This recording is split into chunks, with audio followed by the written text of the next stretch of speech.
Hello and welcome everyone to DnD Session 6, The Trauma That Follows. I hope you're all doing well, and to be fair, I guarantee you're doing better than Gian, Taraka, and Chad. They have not had the best day so far, as I'm sure you're aware.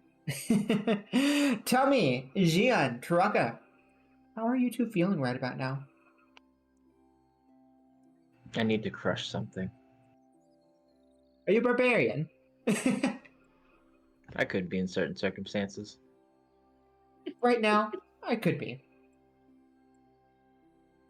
And Rainbow, Miss Taraka, how are you feeling? Well, Taraka is not okay. She doesn't know how to feel anger, sadness. She doesn't really know how. It's kind of a whirlwind of everything. Especially since right now you are in and out of sleep, to say the least. You haven't been awake for more than a few hours at a time, and during those few hours it almost feels like a dream itself, where you wake up from the nightmares that are tormenting your souls. I would like to say, Gian, you're likely dreaming of that vision you had as you were leaving, where you were in the cell with your daughter. And Taraka, you're likely dreaming of everyone you know, their faces growing large as they turn against you and betray you, and you're all alone in a dark pit. Do those sound accurate? Oh yeah. Yeah, I can see that. You can see that? Or do you have a better dream for me, Taraka? I mean, I was just picturing she was reliving the organ harvesting part of it, but that too, Yeah. because Lucy's betrayal was definitely not good for her mental health. No, not at all. She has been a trusted member of the court for a long time. How sad. But today is a new day. Last time on Kisser's D&D stream, Dragon Ball Z style. I don't feel like you're allowed to make that joke, considering you've not watched Dragon Ball. I still need to watch it. I really do.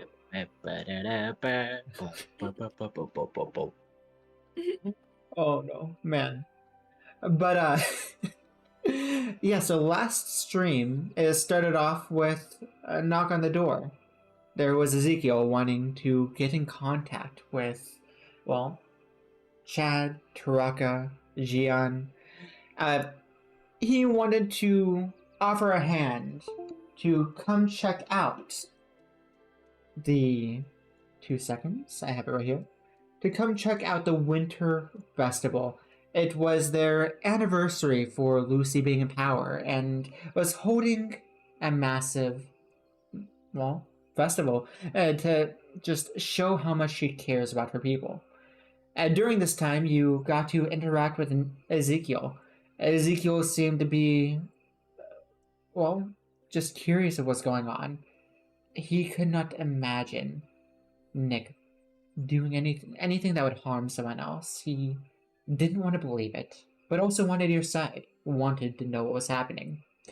After Ezekiel went on stage to join his mother, you saw Nick. Taraka, you decided to go up and speak with him.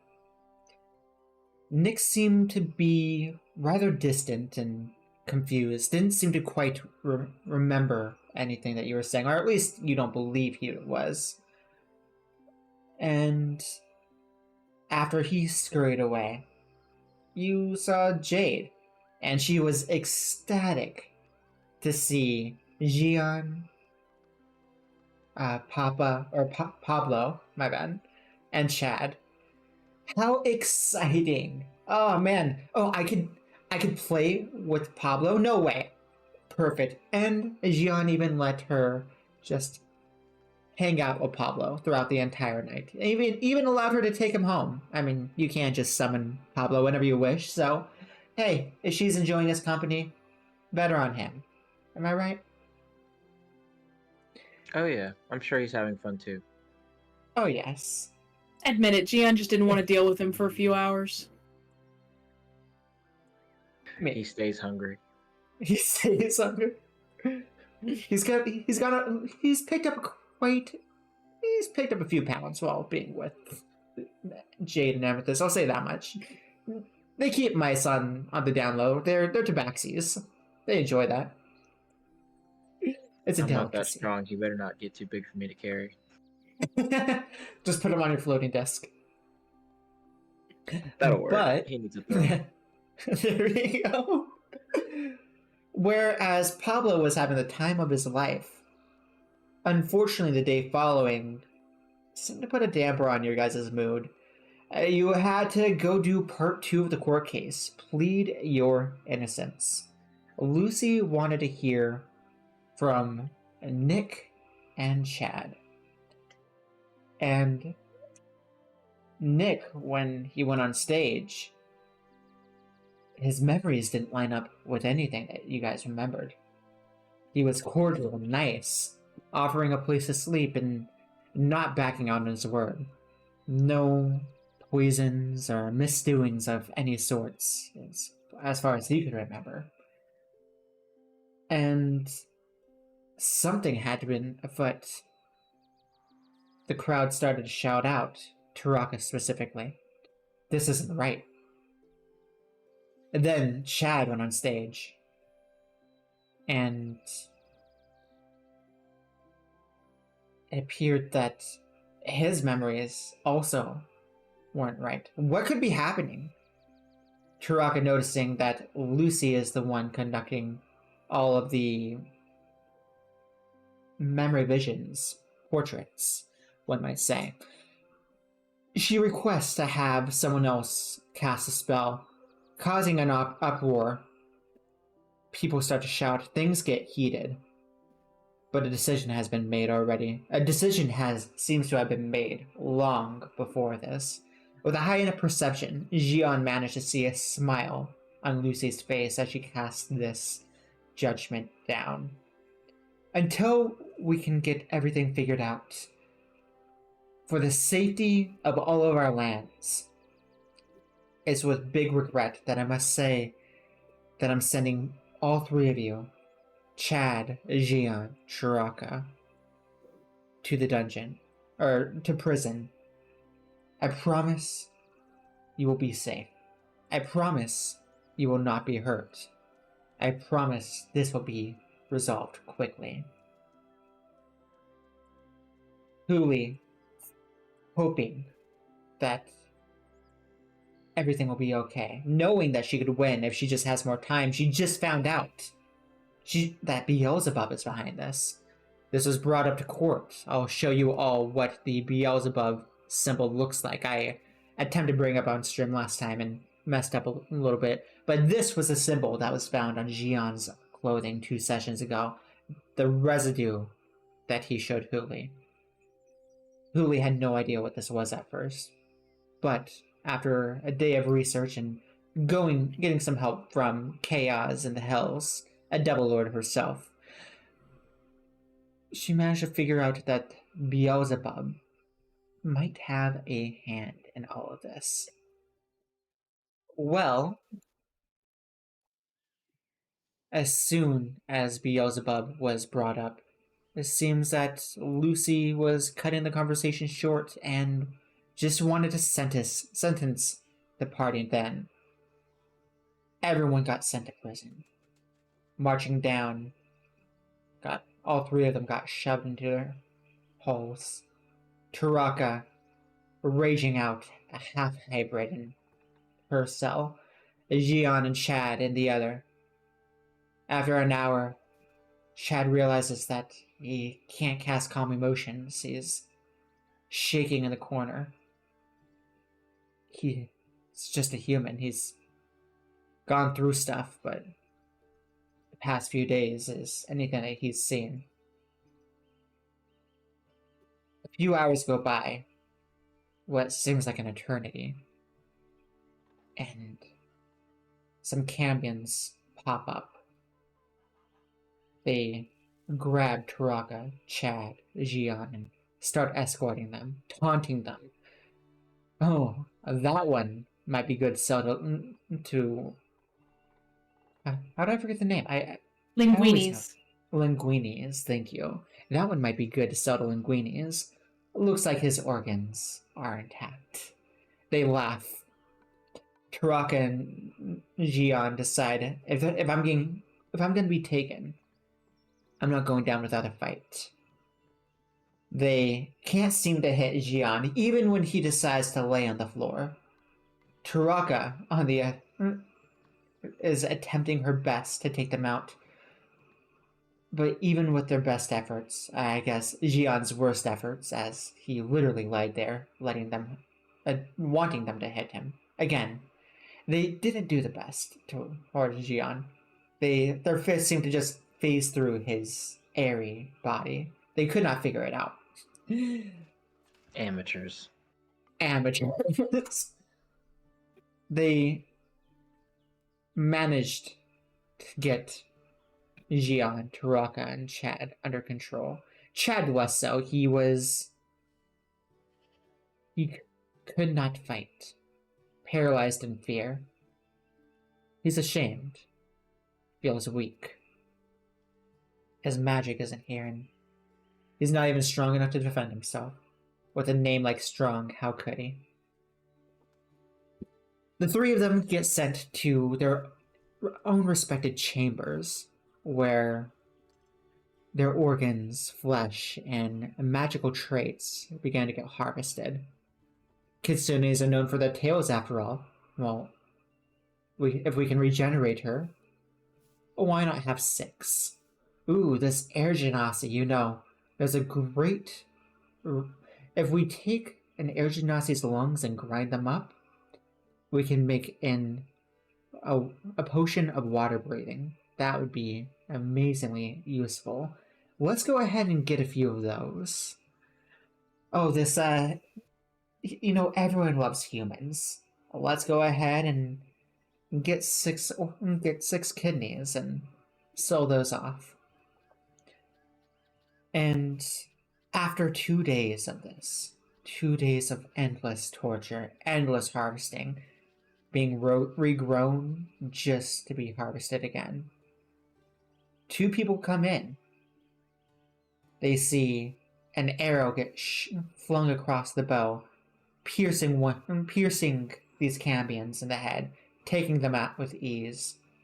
As a familiar chaos tiefling and a familiar mother appears to save the day, running out with the 3 of our... I can't quite call them heroes yet. Maybe one day.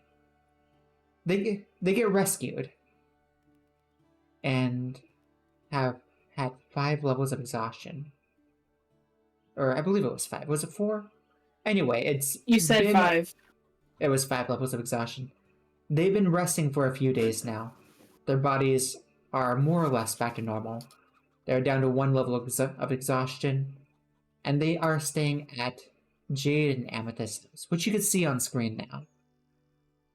They fade in and out of consciousness as their body is still healing, repairing, and it's hard. Tell me, as you're fading in and out of consciousness, do the 2 of you do anything? Attempt to stand up? Attempt to go anywhere? You see Huli, Jade, really just Huli and Amethyst pop in and out. Occasionally Jade, you may have seen her once, but it's been fuzzy. You've been sleeping a lot. Do you guys do anything before you fully get healed? So I would like to note that one point during this, while she's asleep, Taraka probably shifted to werewolf and absolutely demolished her pillows and anything she could get her hands on. All right. After seeing, you would wake up one day wearing mittens. You would not be able to take them off. Fair. Secondarily, she would probably try to speak, but nothing comes out. Alright. I Yeah. think Gian would wake up in a cold sweat. Triskery. And just realize that he's no longer dreaming. How sad. I will say, Baraka, as you shake and shiver throughout the night, here in the latest day, where you only have one level of exhaustion and you're just struggling to stay awake, but you're more or less healed at this point. You would wake up once to see Chad on your bed, holding your hand. You can presume that he saw you shaking and shivering in your sleep. And he's just sitting on the edge of your bed.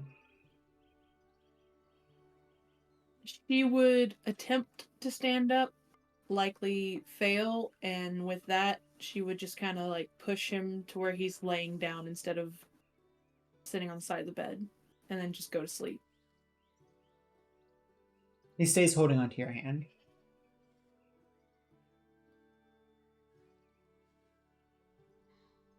Next time you wake up. Actually, you know what? Yeah. So, next morning, you all wake up. You're finally able to wake up, but not on your own volition. You hear, what's going on? As you see Adelar picking up Chad and putting him in his bed. Stay there. And he just walks out. He looks around. You two can choose to wake up here if you'd like. I mean, I feel like she would, with her superior hearing and trauma being a thing that may or may not make you a very light sleeper. Yeah, for sure. I feel like any time you guys would wake up, even in the deepest of sleeps, because your sleeps would not be that deep, you guys would jolt up, if only for a second. 100%. Taraka would jump up and she would probably come up kicking. Definitely wake up to even the mildest sound of concern in his voice.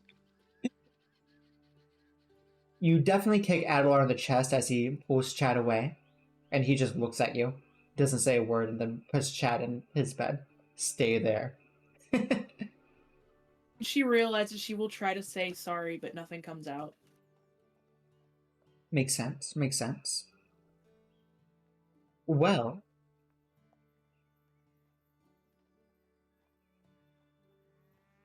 you guys awake? Looks like the way. Taraka nods. How are you guys doing?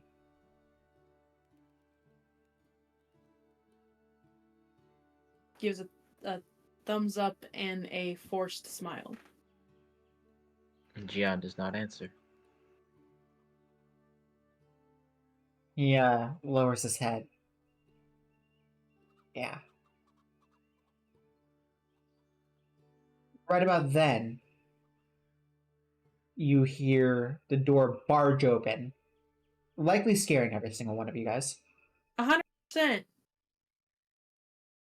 I'm telling you, give them a little bit more time. I will not wait a moment longer. You're telling me that my child is laying in bed, nearly on the brink of death, and you're trying to have me stay outside. I've stayed outside long enough. Hooli, please, let me see him.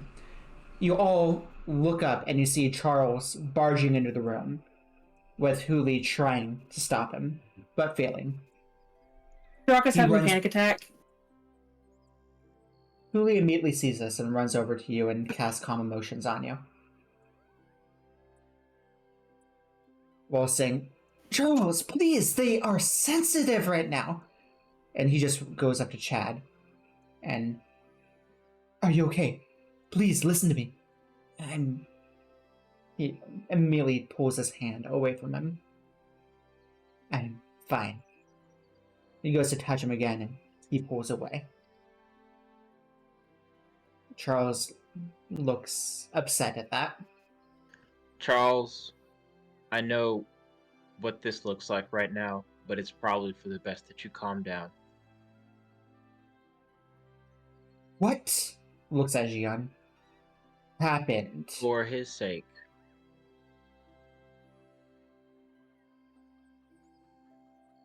He takes a deep breath. Stands up straight.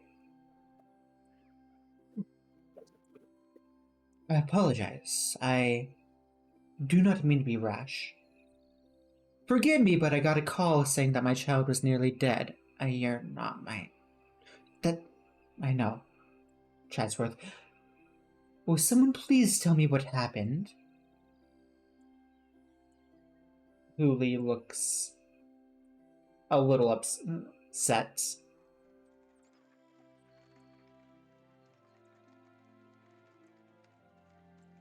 You have every reason to be angry right now. But a lot has happened. And Chad got mixed up into some very terrible things.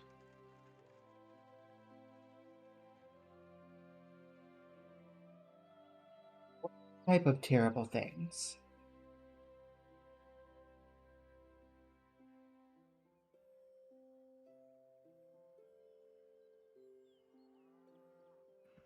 Traumatic torture to start.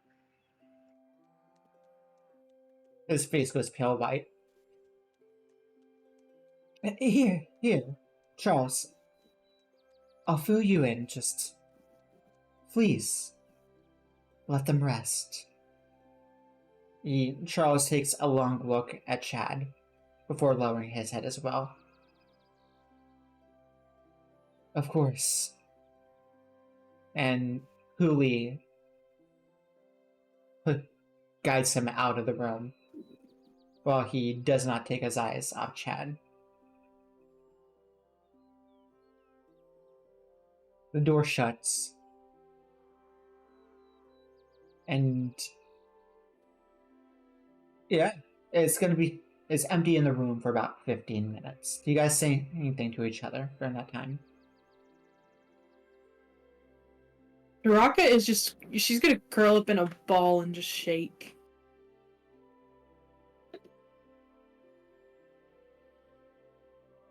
Jian? That's good enough. He's honestly finding some kind of release into listening to Charles. Relates to him. Yeah. That's fair. Yeah.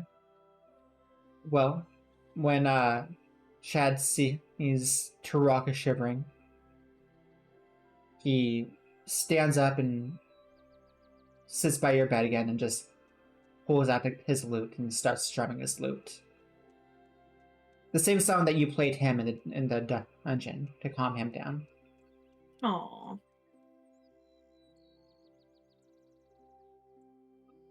Oh, is there a birthday?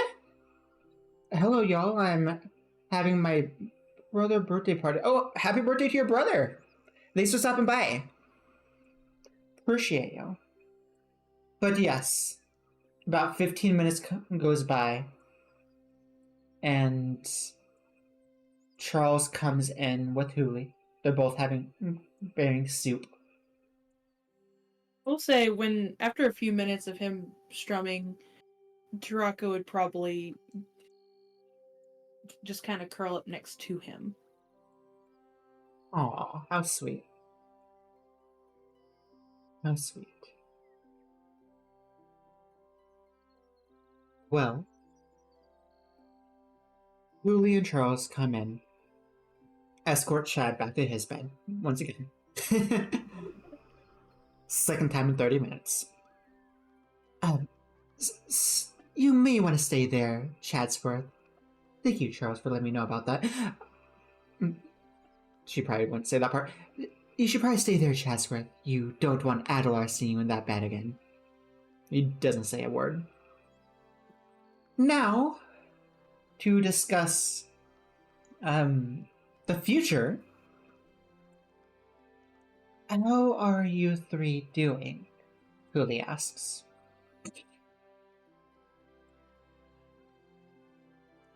My very best. Of course. Well, I have been speaking with Charles. We believe it best if we keep the four of you safe. You children do not need to be messed up in this. You will all go back to Fairyville with Charles until all of this has mulled over.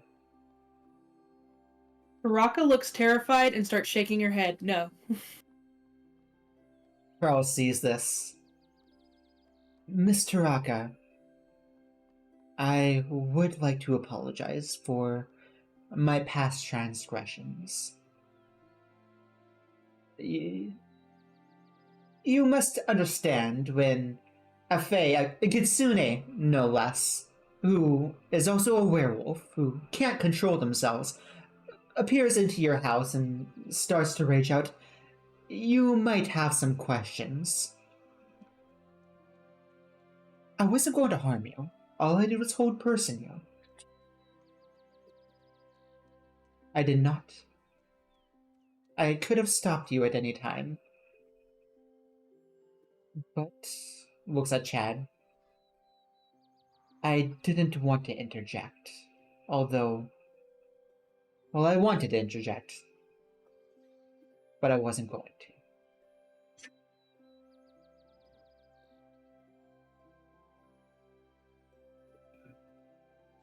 And she stopped shaking her head, but she still looks scared. Your level 4 asses going out and essentially going up against a level 17 character. Makes gravity alternate for him. He just stands up on the ceiling. Scary as shit. Yeah? Gian, do you respond to having to go to Fairyville?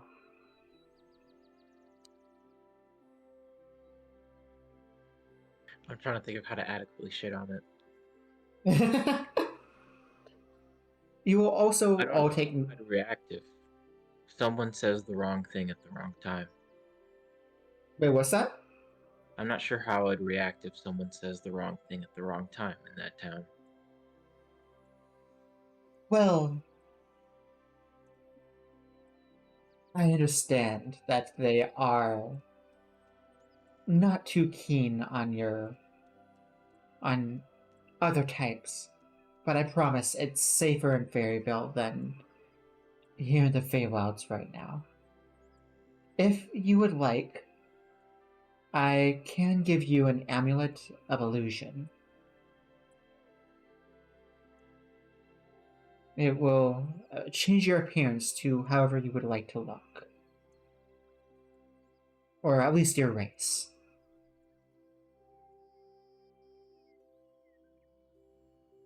Raka, you can do that on your own. I think I'm done changing appearances. He smiles. Of course. I don't blame you for a heartbeat. I appreciate the thought, though. Well, the four of you will be leaving.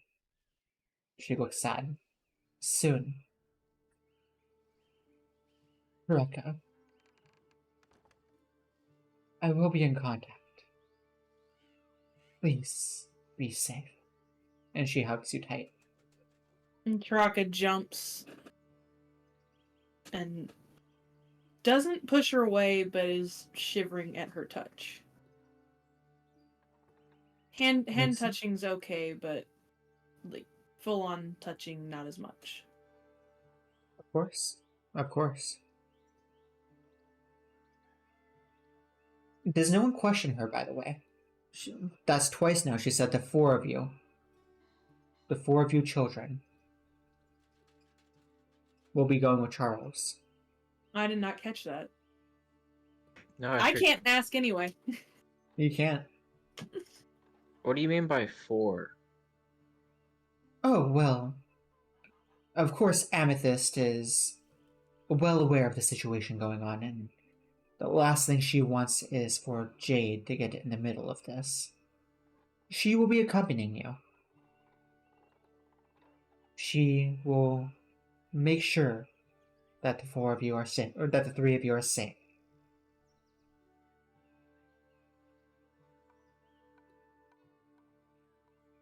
Well, I guess that means Pablo won't be very far. He has quite the mouth on him. A very large attitude. You can just say he's an asshole. It's all right. He's an asshole, dear. Oh. And she pulls out a couple stones. Jian, if you ever need anything, puts a stone in your hand. Don't hesitate to call. I'm always here for you, my child. It's always good to have a direct line to Mother. You love that. I love that. I love that you just embraced it. Like You so much did. Then she walks over to Chad and you as well. Please make sure all of you be safe. She puts the stone for Chad on his dresser. Everyone's welcome to roll me a perception if you'd like, by the way. Sight based. based. Yeah.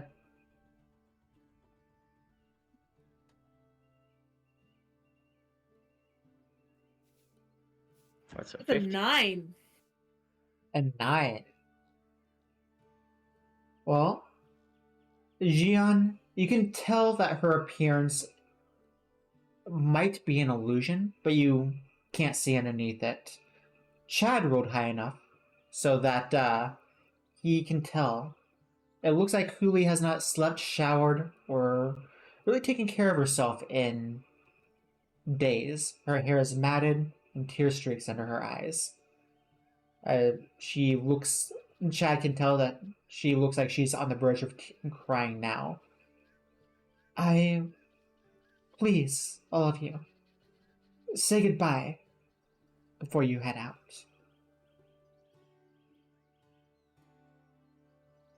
And she goes to walk out.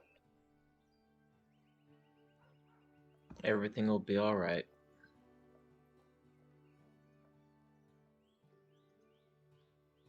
Leaving just Charles and the three of you in the room. Lady Jade is getting ready now. Miss Huli is packing Taraka's bags. Jian, is there anything you need from me? Or is there anything you need me to grab before we head out?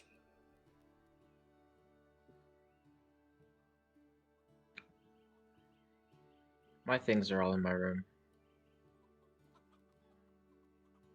Do you need help getting there? Well, let's see, and I'll try to get up. Lucky for you, you have levitate. You don't need to walk, you can just float. Well, cool. I guess that works. I know, right? You get a Lucky slight. Like, my legs are sore. Never mind, I don't have legs. You get a slight headache, but you do manage to move around. It's one level of exhaustion, so play it as you wish. I can't feel my legs. You don't have legs, Jian. Hence why I can't feel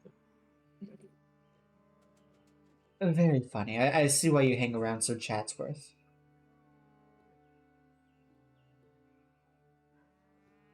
I mean, gotta keep it interesting somehow. And he brings you over.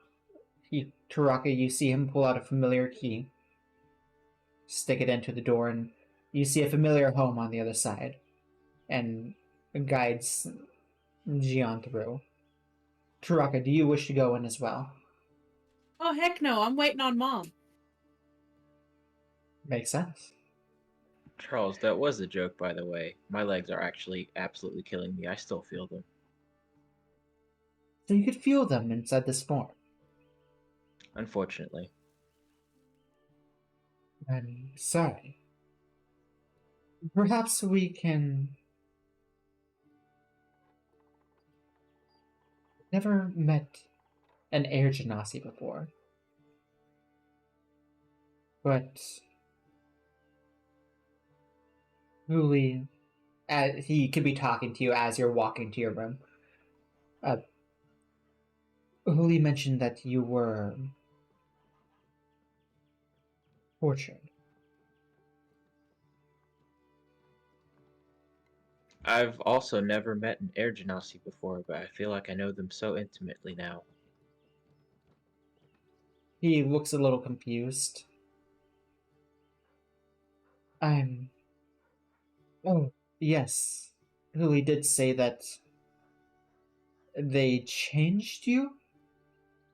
She didn't Yes. go into too much detail. It was only about 15 minutes.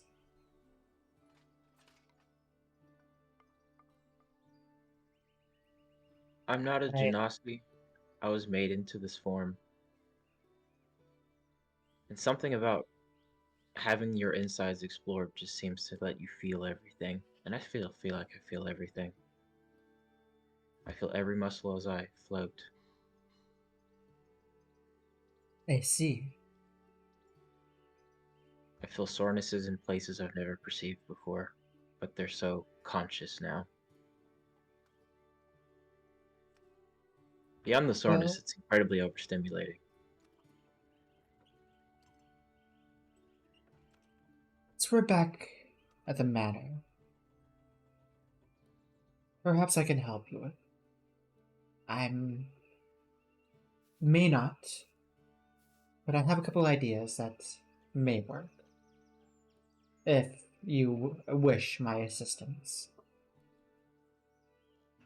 I'm not telling you that for my sake. We all went through the same thing, and I worry for them too if I'm feeling this way. He gets a look of realization.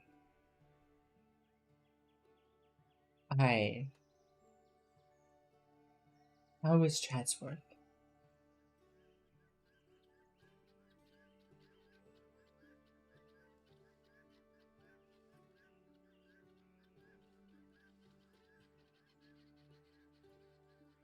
I can't say for sure.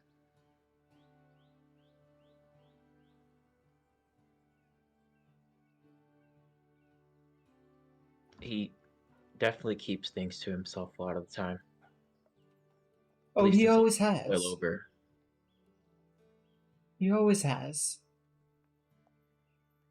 I blame his parents on that. They were never one to allow him to open his mind.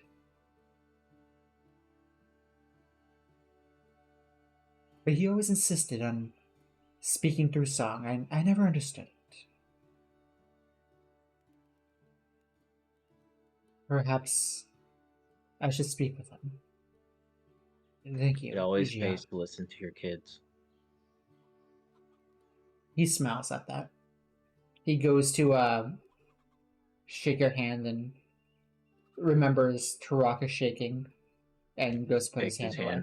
While he hesitates. As He tight a smiles. squeeze as he can through all the pain and popping in the knuckles. And his -1 strength. Oh yeah. It's not that hard, but it's hard for him. You're giving it all you got. He recognizes you are. As a pretty flimsy handshake, Adela would be very uninterested. But Charles respects it. What is this? He's like, I'm never shaking your hand again. This is a limp noodle. It's a limp noodle. I don't give a My shit that daughter you're just has torturing. a stronger handshake than this. As she would. By technicality, yes. Oh yeah, Yeah. no. I'm the weak boy. You are the weak boy. Man. But yes. You get to your room and Charles says, I'll wait for you here. Giving you some privacy. Alright. Yeah. I guess it might be a good idea to ritually cast the floating disc and just collect all of his things and put it on there. Very smart. It can carry up to 500 pounds. I doubt you have 500 pounds worth of shit. Nah, but just 10 minutes putting things on the Alright. disc and then coming back out with everything. Alright. He guides you back over to Amethyst's house. Looks like the door was left open. Chad, Taraka, did you end up going inside the house after you likely would have seen? Well, Charles said that Hooli is packing your stuff for you. After Charles went in there and did not shut the door, would you go in there? So if it's Hooley's house they went in, then she Yeah. would have gone in. Yeah. I thought it was I thought it was the strong manner. That's why she was like, "No, I'm good. N- I'm good." No. GGM was gathering his stuff. Then yes, she would attempt to stand and try to go in. Roll me a dexterity, just for flavor. She is definitely channeling the spirit of her father tonight. Oh, An 11. an 11. Yeah. Oh, well, you're lucky it was 10. You are struggling, though. You do trip a little bit. And it looks like Chad is keeping his eye on you. When he sees that you struggle, he gets out of bed. He rolled better than 11. And he comes over and takes your hand and tries to help you. She would take it, realizing that she kind of needs the help. Yeah. He isn't doing too hot himself, but he is still helping. He's not hurting. He's helping. By the way, guys, do you like my new shirt? I love this shirt. That's my shirt. It's my second favorite shirt. I love it. It's the Mungendaster. It's my It's the shirt. Mungendaster. I love it. It's my shirt. But It doesn't yes. look like your shirt. I know, it looks like my shirt, her, right? I let her wear it because her kisser shirt is in the wash. No, it looks like your shirt because she's wearing it. Exactly. Alrighty. So, you guys, Taraka, you and Chad and you head over to your room. You open up the door and you see Hooli packing up a third suitcase. Crocker just kind of blinks, like I don't need that many suitcases.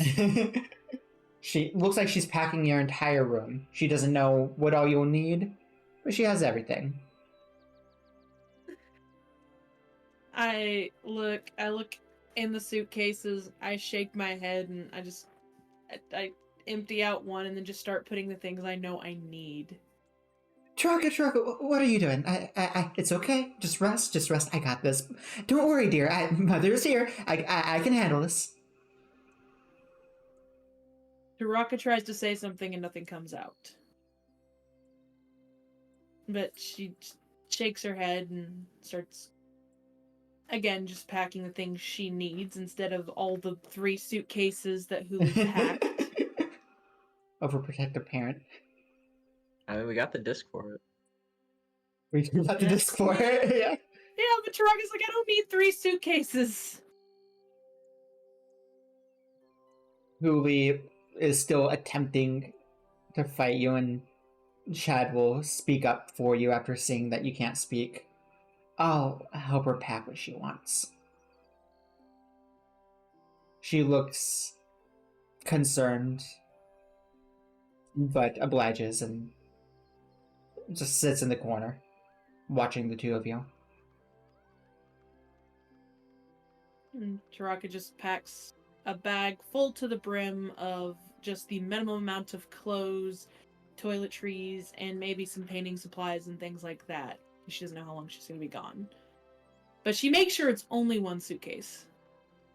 Alright. Makes sense. I mean, not like you can't clean the clothes, right? Yeah. And then, in addition to the suitcase, she grabs her biggest stuffed animal and just puts it on top. I'm like, I'm taking this. I'm taking this. Yes. Or not All right. necessarily her biggest, but her favorite. Whichever one is her favorite. All right. What is your favorite stuffed animal? I'm curious. I did not think that through, but just to be absolutely adorable, it is definitely a pink Unikitty with a rainbow mane and tail. Oh, of It's course. old. It's clearly been patched. Yeah. It's a great stuffed animal. So, Communicating. you grab all of that and you go to roll it out. Oh, no, dear. I got it. Don't worry. Huli quickly stands up and grabs the suitcase and smiles at you. And Taraka stubbornly does not let go, shakes her head, and pats Huli's hand, and gives her a thumbs up. He roll me a perception. Sight based.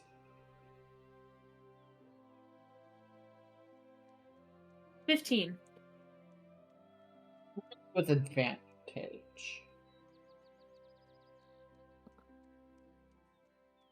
The 15 was better? Alright. Well, you can definitely tell that she has an illusion on her. You can't see under it, but you can tell that there's an illusion there. I give you the same insight that I gave Gian for that roll. Yeah.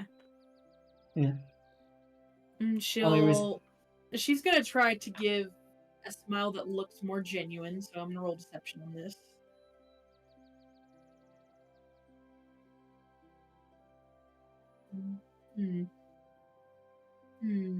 Do I have lucky yet? I do. I'm gonna use a lucky on this one. What are you?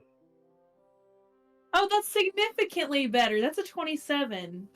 A 27. A 27 for deception. So Taraka looks at Huli, gives a really big smile, and then gives her a hug and forces herself to not shake this time. Roll to reassure your mother. Essentially, yes. Yes, like, I'm good. See, I'm good. I'm great. The greatest, in fact. That's ever been. I know you've heard of me. So, They don't make him any better. what was that? They don't make him any better. They don't make them any better.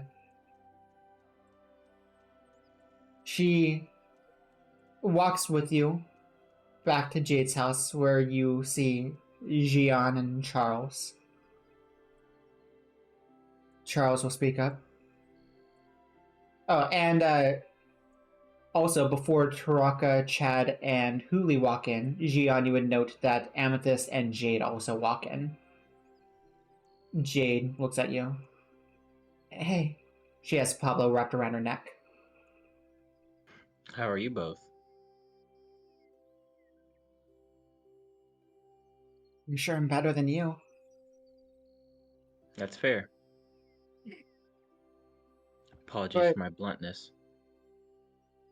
Hey, no, you're good. But you know, I'm here to make sure that you guys have fun. That's the reason I'm going with you guys. So I'll make sure you guys have a great time. And Jade gives a big smile, and Amethyst rubs her head.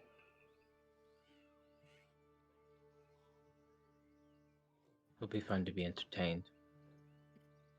Oh, you want to be entertained? Well, I've been working on a new trick. I can juggle. Pablo says she sucks at it. I wouldn't say that isn't entertaining, though. I mean, that's You sure? true. Bad jugglers tend to be just as entertaining as good ones, if not more That so. That is true. She starts to juggle balls, trying to make Gian smile. And right as she does, that's when Huli, Taraka, and Chad walk in. And the door opening, she looks back and a ball's on her head. Ow! Told you, she's not good, Pablo says. He'll mage hand it up to her. Keep getting better. Thanks. Aw. How sweet. Jian trying. Well, He's not dead inside yet. not yet. I love the yet. I love the yet.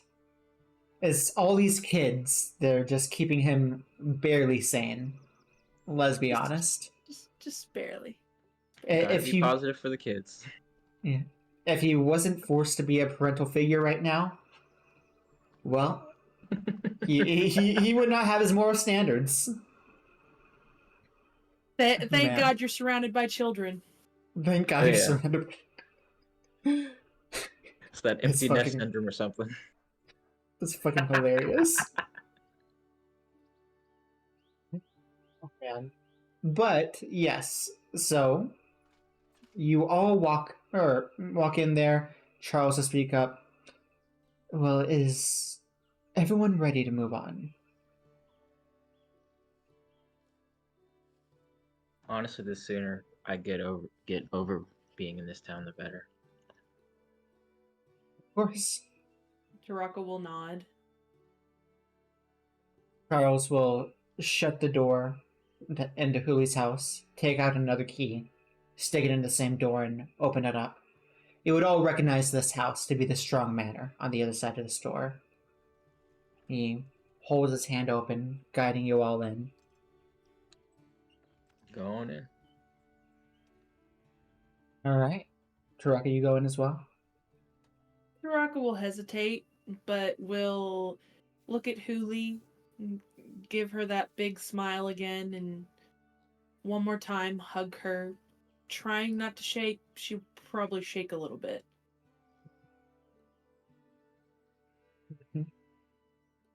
He hugs you tight.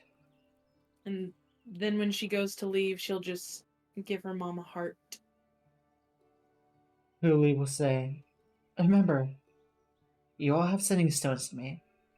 Feel free to call me anytime. I love you.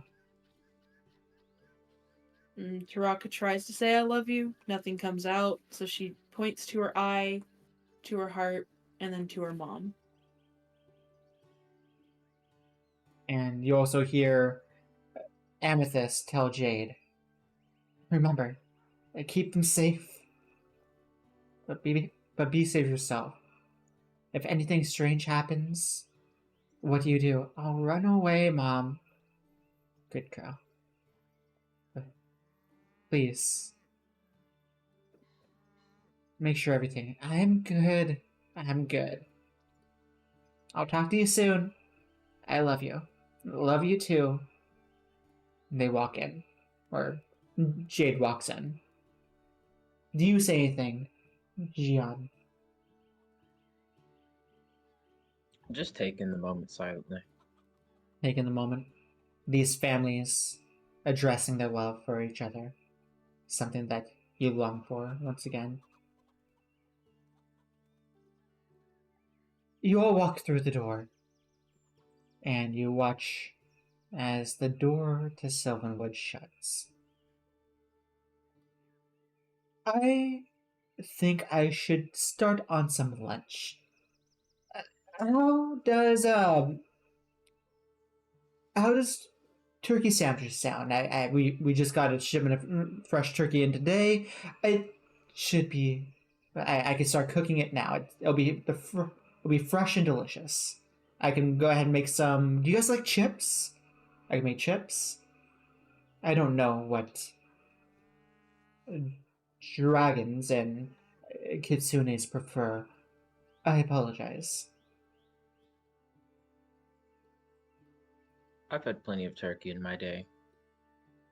I've had a chef in my horde that used to cook it regularly. Perfect. I'll start cooking now. And he walks off into the kitchen. I guess I should show you to your rooms. Uh, so let me also swap over to the strong manner. Da-da-da-da-da-da-da. Right there. Boop. So you will note that when you go upstairs, there are 4 bedrooms. You know one to be Chad's. You know one Gian. You know one to be a master bedroom. You can presume one is Charles. So this is my room. There's a couple options. We don't have enough rooms for everyone. Gian, you could either sleep in my room, or you can. Someone could crash on the couch. We have a guest bed, and someone's probably going to have to use my parents' room.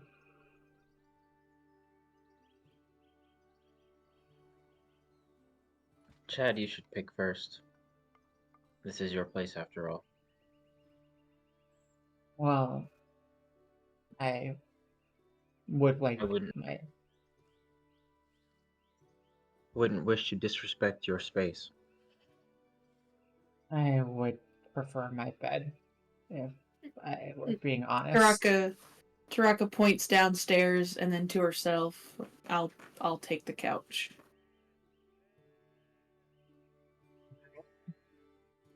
So, And I guess I'll take the guest room. I can't take the master. Gian, why don't you take it? You have your own room, right? What's that? You have your own room, right? Well, I think that was Jade. yeah, that was Jade. Ah. My bad. Oh, well then I will take the master then. She smiles at you. I'm gonna unpack. I'll be right in here. She walks into the spare room. Gian, do you walk into your master bedroom? Oh yeah. Disc in tow. Disc in tow. You walk in, and you see a king-sized bed. Hanging above it is what you know to be a replica of a dragon head, near identical to a real dragon head, just slight details off. The scales are too soft, the teeth are too fragile. It is very realistic, but it's not real.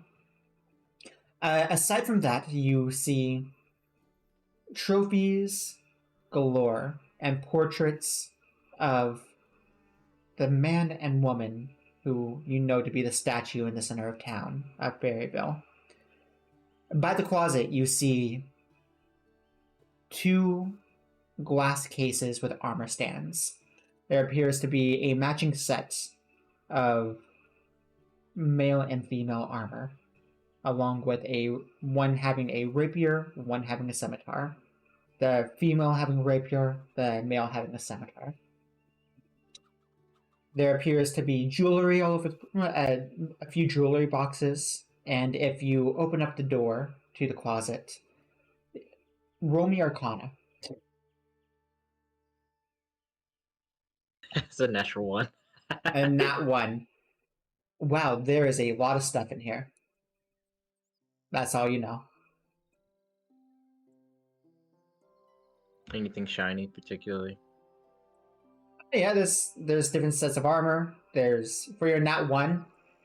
And for a nat 1, actually you can't tell shit. You're like, you open it up, your mind is too clouded with everything that's been going on. You just open it up. Ah, shit. There's a bunch of stuff in there. Door. Yeah. I'm gonna shut this door. There's too much shit in there. This is too much. This is too much. I just like, I need to find a place to put my stuff. Oh, that already has stuff in it. Fuck. Shuts it. Essentially what happened. Oh my gosh, that's hilarious. Hiraka. Can't even look at it right now. Can't even look at it. So And before we go to Trog, anything else that you would like to do inside of your room? Anything you'd like to make known? Oh, just have all my stuff put in a horde-like pile in the middle of the room. Makes sense. Makes sense. All right. You're just gonna sleep on your stuff. Screw the bed. You're just gonna sleep on your stuff. He might move things around when he's feeling up to it. There we go. Just cast levitate. I can't push that. Levitate that bed. Yeah, maybe 400 pounds, but just move that over here. There you go. Get There we that go. telekinesis on it. Exactly. Taraka, you head downstairs. What are you doing? I'll look around. Do I see a closet that's down here? You, in the living room, you see a familiar closet just outside the living room that you hid in. Yeah. I'll walk over to it and if there's space in there, I'll put my bag in there. There's enough space. I mean, you were able to hide in it after all. Yeah. I figured it hadn't filled up in the time I'd been gone. No. You smell something delicious coming from the kitchen. Do you go check it out? And be alone with Charles? No. All right.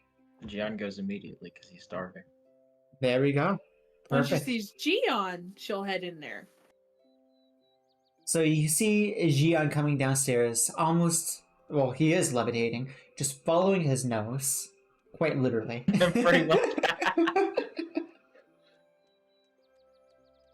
You follow him into the kitchen, where you see Charles taking some turkey off the stove and putting on some sandwiches, topping it off with some seasoning, tomatoes, lettuce, mayo, the works. Oh, perfect time, you two. I'm sure you're both starving. I believe you can eat solid food now. Are you ready for lunch? You're an absolute craftsman. It's honestly nothing. It's just a sandwich. But the precision. The precision. They're just over here, like, looking at each slice of meat where it's perfectly sliced to the millimeter. The He's cheese a food scientist. The cheese looks like it was made at home. Just analyze the craftsmanship. He makes food with investigation. He investigates every single piece of food that he's about to put on. Instead of performance, it is investigation, and his investigation is, I will even let you know, where is it? It is a plus, isn't it like a plus 12? I was about to say it's like a plus 12 or something. Yeah, he has a plus 12. He has a big brain. He is a big brain. He's a very big brain. Like I said, he's a food scientist. He is a food scientist. He taught Chad how to make food by essentially, here is some seasoning that I pre-made for you. Use this. Then Chad performs to try to replicate what Charles is doing. That makes sense. Yeah, He probably wrote the textbooks they use in universities. I could see that. I can see that. That's funny. You are welcome to eat at the table, or if you prefer the living room, or if you want your own space. I do understand. Gian will sit at the table. And Taraka will also sit at the table, but she will also make sure that she sits as far away from Charles as possible. Damn. As you guys go Like- sit down, She's still terrified of him. still terrified. How sad. As you guys sit down, that's right about the time where both Jade and Chad come down. Oh, lunchtime? It smells delicious. Thanks, Charlie? It's Charles, Miss Jade. Please sit down. I've already made you some food. Thanks. Sorry, I'm bad with names. Taraka, you would know this to be true, as it took her quite a few years to even acknowledge your name. And when she did, it was Taraki? Hera, got it. Hera, cool. Can I call you T? Pretty much. She sits down. Is this just a sandwich or what's this sauce? I make my own mayo. I call it Kewpie mayo. By the way, if you guys have not tried any Kewpie mayo, I heavily recommend it. It is delicious. So good. So much better than just the standard American mayo. I don't know why it's better, it's just better. I like mayo, so I'll definitely have to try that. Next time you're over, we'll Yeah, for try sure. it. We'll have sandwiches next time. I fucking love sandwiches. Now, I would suggest you all relax for the next week or so.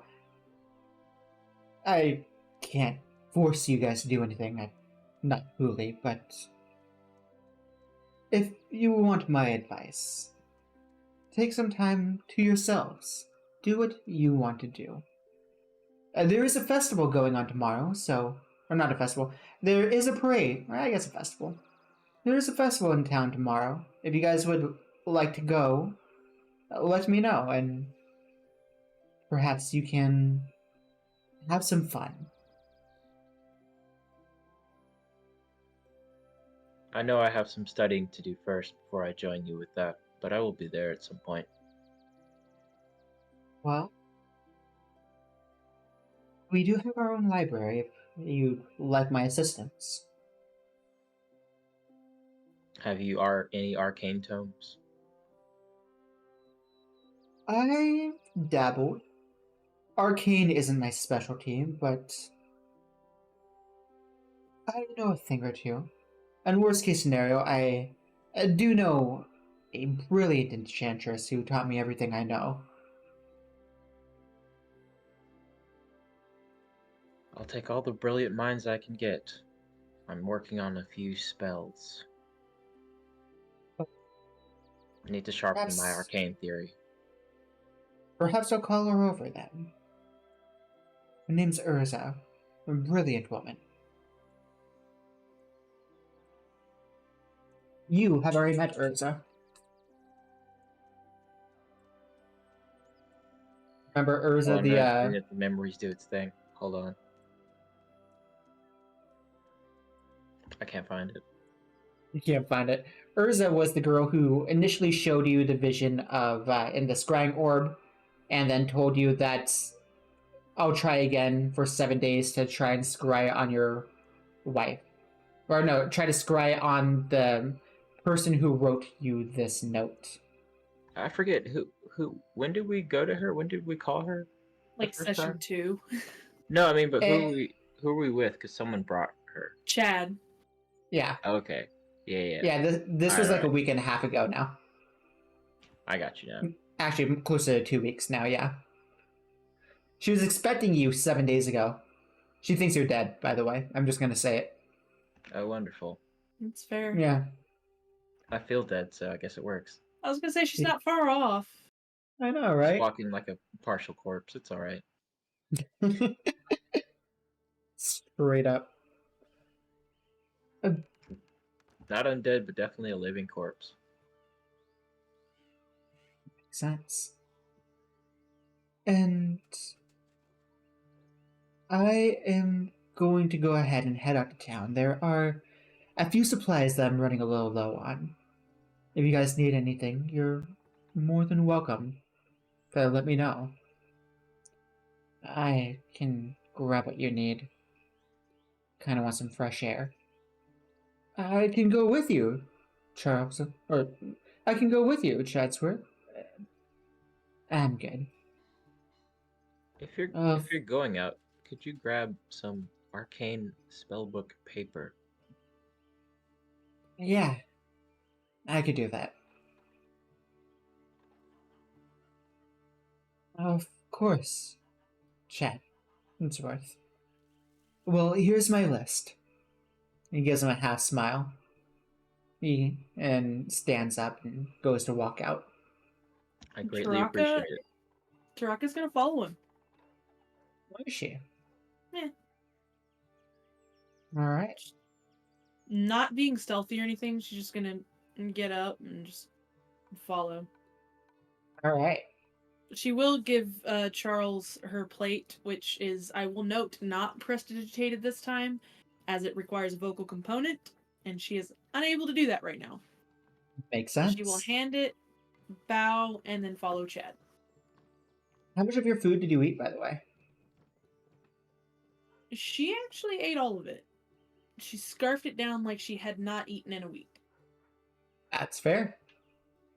How much did you eat, Gian? Oh, it was probably gone before Taraka sat down. That's funny. Makes sense. Good. Good. You will note after eating all of it, you do feel a little bit better. One might even say your emotions have calmed. You put calm emotions in the food. You did. Quit drugging us, y'all. Everyone's Man, drugging you. Everybody just be drugging us. And you will also note that Chad only took one bite. He knows Charles's tricks. He doesn't want to be drugged. Eat your feelings, boy. That's funny. I will also But- like to say, as part of the trauma, I would actually really like Taraka to be able to disguise herself, but not effectively. So there's one aspect of her being a kitsune that she cannot hide. It's random each time. Okay. Roll me a d6. A 1. A 1. All right. Yeah. So a 1, you are walking out, and Chad says, "What are you doing?" Points to the door.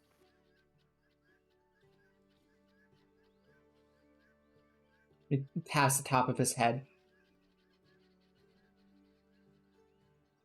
And she looks at him like, what? Your ears are showing. She tries again. A 4 this time. A 4. All right.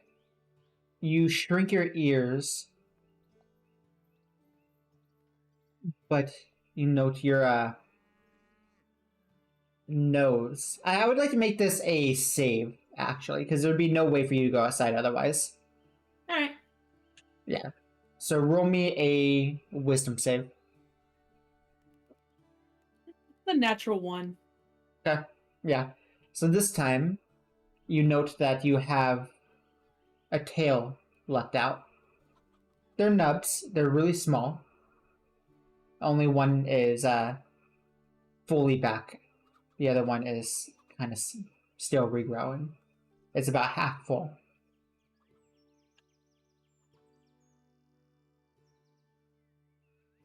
Are you trying to be half canine? And she's just gonna sigh and then go for trying to make herself look like a canine. All right. Okay, that's better. That's a 15. There you go. Yeah, you look like a canine. I hide the extra tail. There you go. Essentially, that's all you really do. And make yourself look a little bit more scruffed up. Well, you go out, and you note that Chad steps outside and takes a deep breath. Roll me an insight.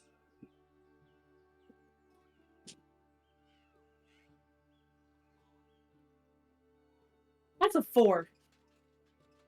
He looks happy as can be. Like he's having the best day ever. Taraka mimics him. Deep breath, big smile. He, now I will ask this. Gian, I'm assuming you're going to go into the library with Charles, correct? Oh yeah. Who would like to go first? Chad and Taraka or Gian and Charles? It's up to Gian. Let's see what's up, Charles. Alright. I trust you enjoyed your meal. I already miss it. I'll tell you what. How about I show you the study, and I can make you a snack while you do your research. You're quite the host, Charles. What can I say? This is my specialty. And he smiles at you.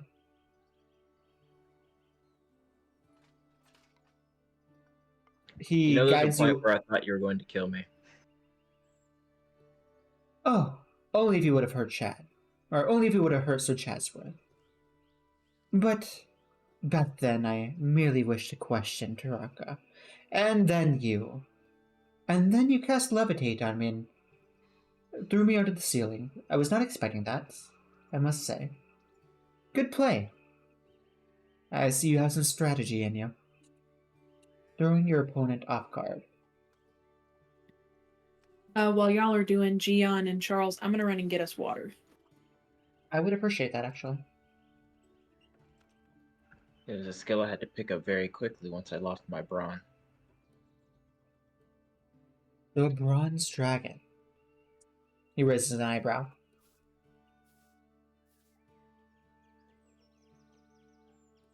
The roar heard over mountain peaks.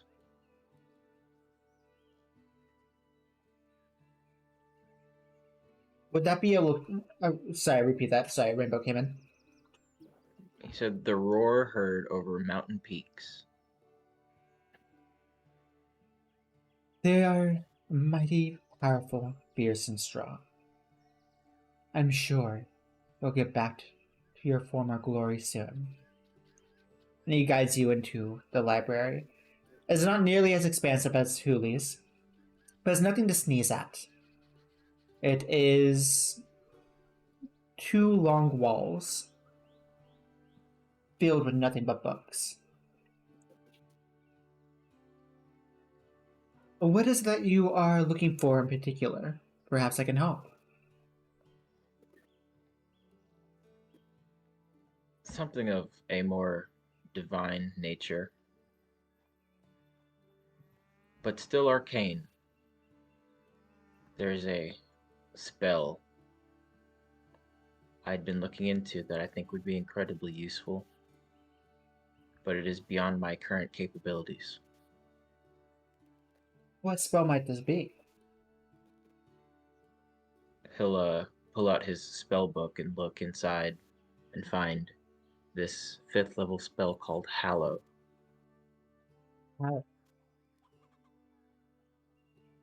Second? Typically, clerics use this to cleanse fields and ward away extraplanar entities. Hello. I am familiar.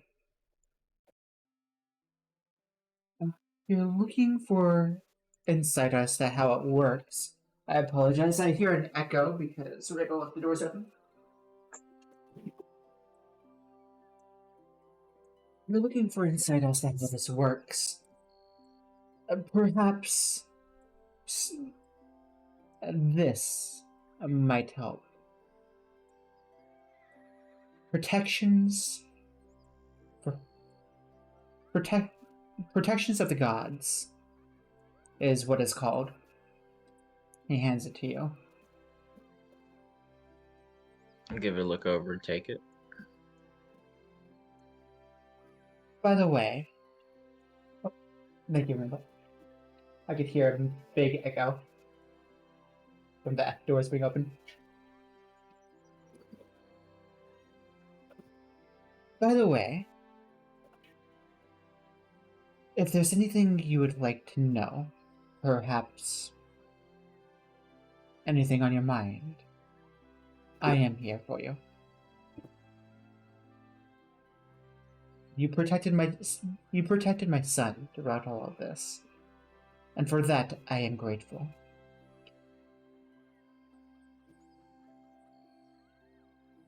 As long as he travels with me, he's under my protection.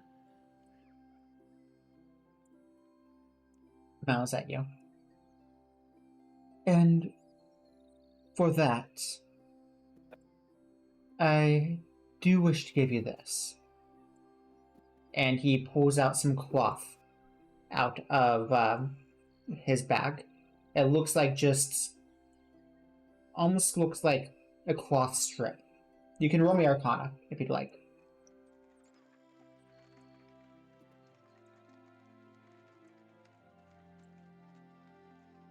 How's a 25?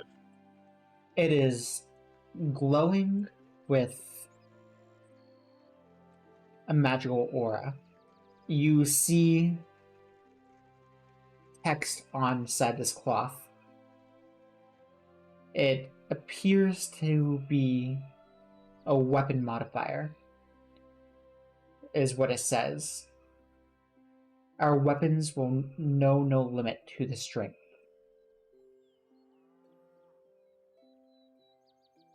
I'll take it. If you truly wish to help my son, then I will give you all the support I can. Wrap this around your staff, and you might find it to be a little bit more durable. It will turn your staff into a +1 weapon. Is it permanent? As long as the wrap is on it. Interesting. I'll put it on my staff. I'll give it a little knot.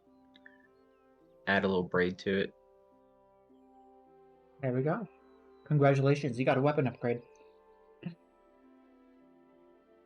Oh, I think we lost Kisser. hello? Can you hear me? Hey, for a second. There you are. Oh, there she There we is. go. I'm back. So sorry about that. Congratulations, you got a weapon upgrade. Thank you very much, Charles. Cypress. Of course.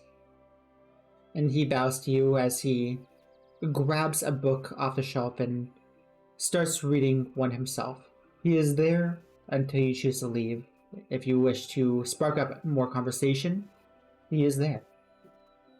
Charles, you should know that you need not bow to me because you have my respect. As you have mine.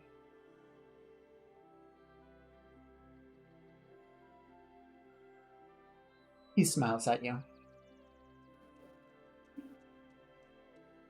I guess pour into these books. Pour into this book. There we go. And as you read this book, what is the god that you fight for again? You don't worship this god, but you respect him. It's the general draconic pantheon, including gods like Io and Bahamut. Perfect. You do find drawn to the Bahamut, as it is protection of the gods. It goes over what a lot of the gods prioritize, love, and use. But you do find what you're looking for under the god of protection. But you are drawn to Bahamut. And roll me a D100.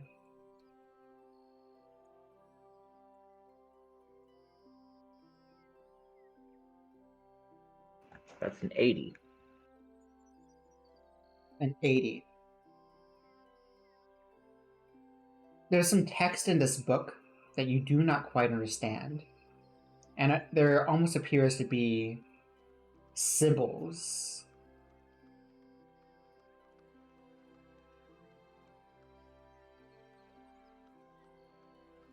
What is going on? Hello? There she Yeah, she's is. back. Well, her camera's Okay. not back, but she's back. That is so weird. I apologize. I do not know what's going on. And my camera just dipped. Oh, There we go. I'm back. That is so weird. I'm so sorry about that. Technical No, difficulties. we're just glad we can see your beautiful face again. Wow. But yes, to repeat that, you're drawn to the Bahamut section, and with an 80, you do note that there is text that you cannot read. It appears to be draconic, but maybe from old times. It looks familiar, but you cannot make out what it says. And there are symbols that you do not recognize. I feel shame I cannot even read my own ancestors' tongue. Charles, what do you make of this? What's that? And he walks over to you.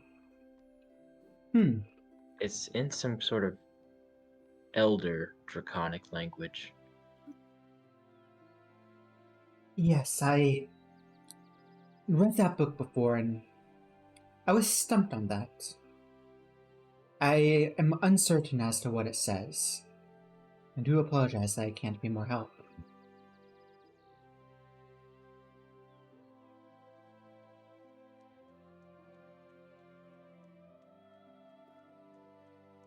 I'm sure if Dask were here, he would just have the answer already.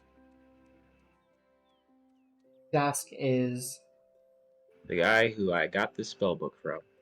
That's right. That old wizard that used to be a quote-unquote part of my horde. The one that you that just lived underneath your cave and you protected. Oh yeah.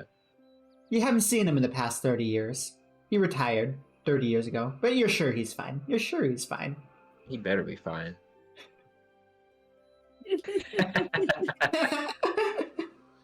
But yes, Charles will say, who's Dask?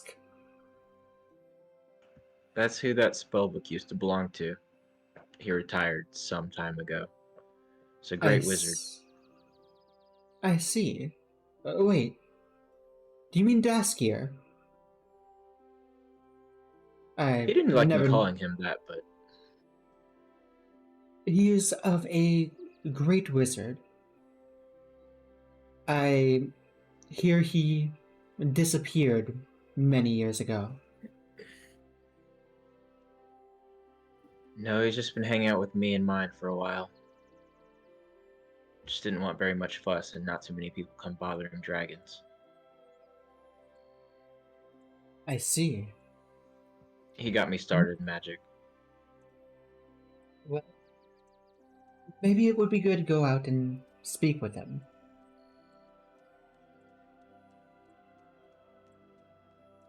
I'm so far from home, I'm not even sure I know how to get back from here. Where did you live? The mountains in the west. Ooh, I need to look at my notes to see what the names are. It would be north of Berryville. Let's see, do I have the map here? No, not on this. I need to upload the map on here. A project for next week. I know it had a name, There I we just go. can't find it. The mountains of insert name here. The mountains of TXT file not bound. The roar heard over mountain peaks is my name literally translated into your language, and I'm named after the tallest peak of the range. The mountains just north of here. Yes. Well, My shortened name, Gian, is Peaks. I see. It's a pleasure to meet you, Gian. And if you wish to travel to your prior residence, I might be able to make some accommodations for you. Just let me know. He looks I will away also... for a moment. I'll be sure to let you know. Of course. And he goes back to his book. Weighing internally whether he even wants to go back there right now. Makes sense. Yeah. I would also like to add that when you guys were leaving Jade's place going to Charles, Huli did give all three of you a necklace as well. A necklace of non-detection. And she told you guys to never take it off. Yeah, that's right. Might be smart. Might be smart. Oh yeah, yeah. Probably Yeah, a good idea. Taraka's wearing that 100%. Yeah. Oh yeah. So is Just Chad. forget you're wearing it. Pretty much. Alright. Anything else you'd like to do with Charles?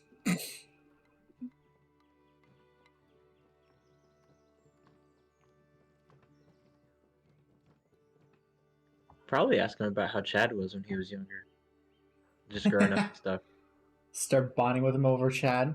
Oh my Oh, yeah. gosh. Tell me about your kid. Well, Sir Chadsworth has always been a rebellious one. I remember when he first came into the home, he was confused and scared and missed his mother. He never truly felt like he belonged here. But I've always done my best to make sure that he was comfortable and well taken care of.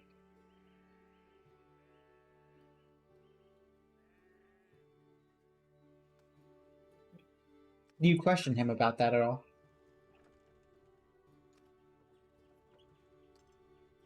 I'm guessing that sounds like he used to hide from you. Oh, he used to hide from everyone, saying, "Take me back." It was hard at first. I've attempted to track down his mother, but I've had little luck.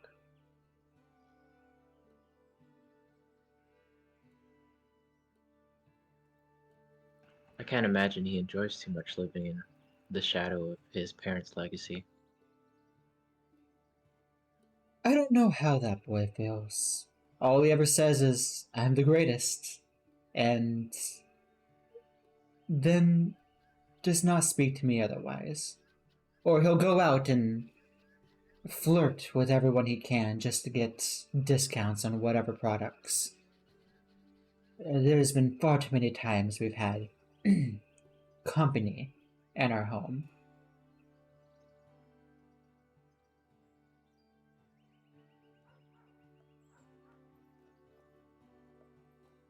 Oh, just froze for a second, and it's back. Blood is back.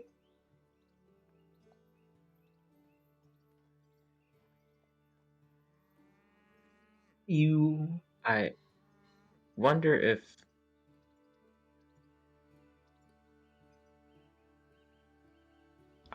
this adventure that he's on right now is really good for him. If you ask me, I wish that he never went on this adventure. From what Huli told me, I would never wish for him to endure any of it.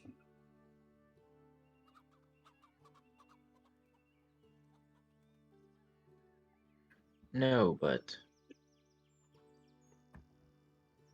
at the same time,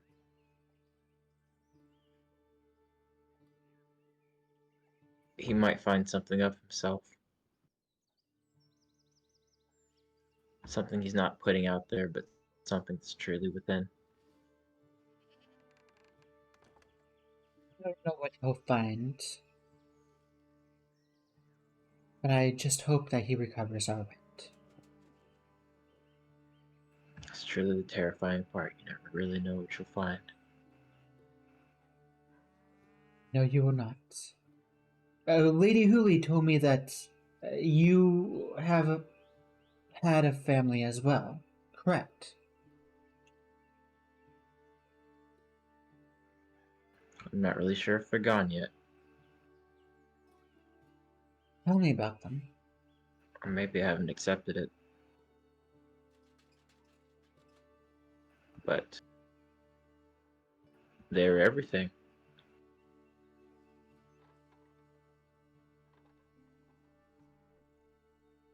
I had a boy and a girl.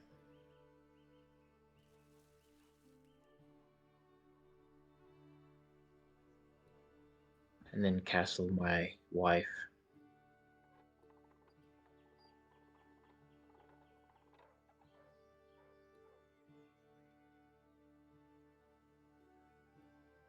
Just a deep sigh. He puts his hand on your shoulder. Do you mind if I show you something?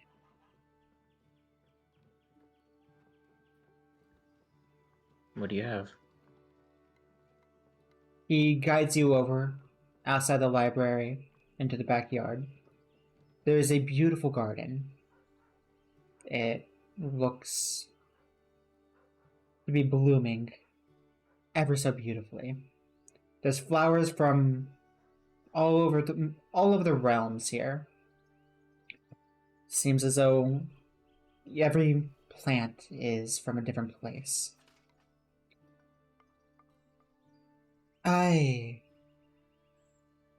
had some loved ones once as well. So it seems as though what now? Oh, I apologize. It seems as though every plant here has been pulled from a different place, whether a different realm, a different continent, a different town. I think Gian might be frozen. I fear he might. Activity issues. Connectivity issues? Are you back? Hello, you're moving again. Let me see. Gian?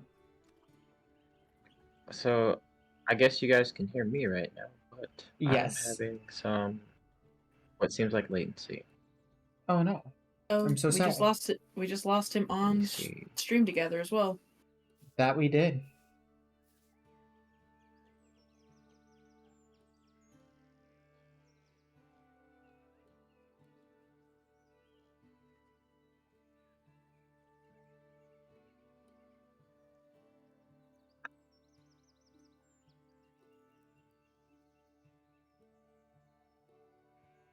Apologies.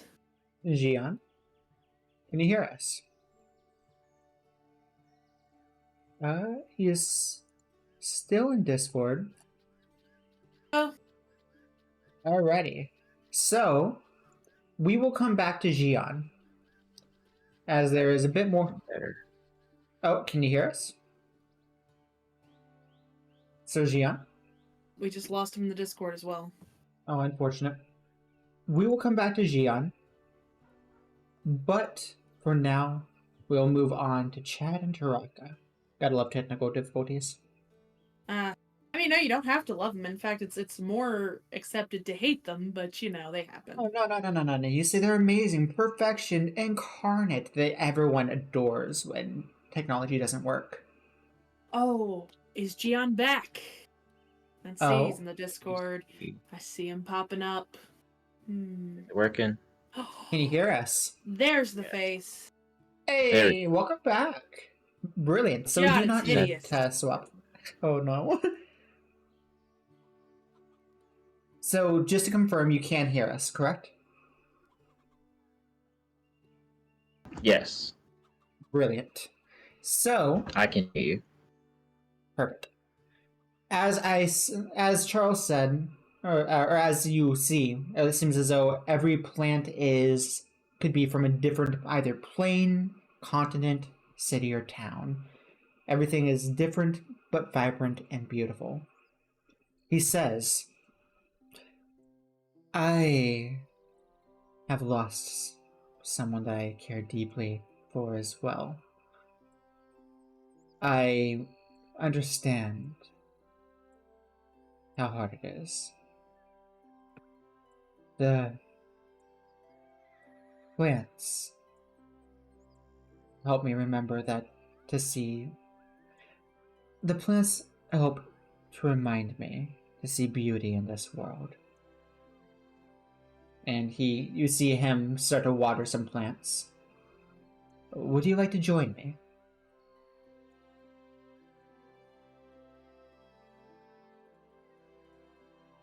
Yes, I'll join you.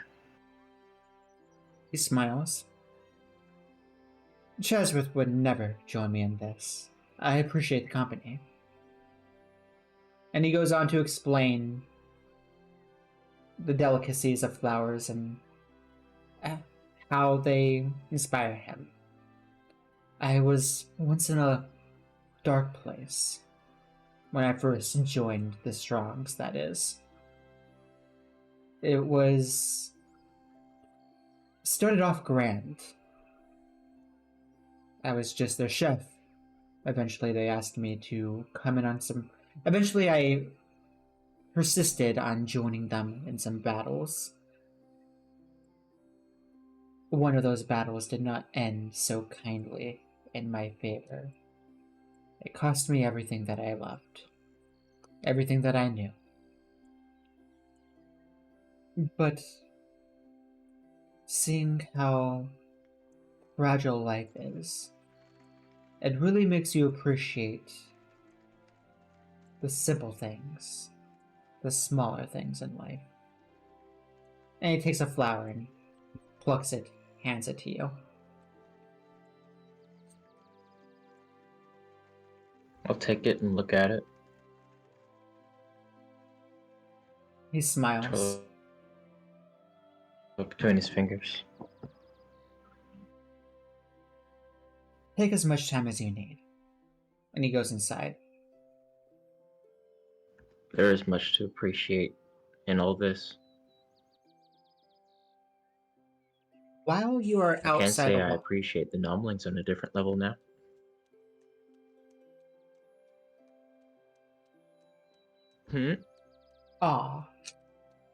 one more thing while you're outside alone.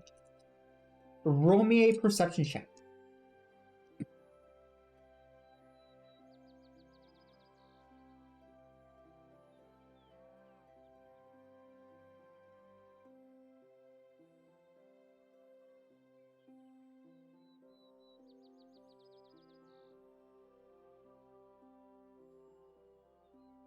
Yeah.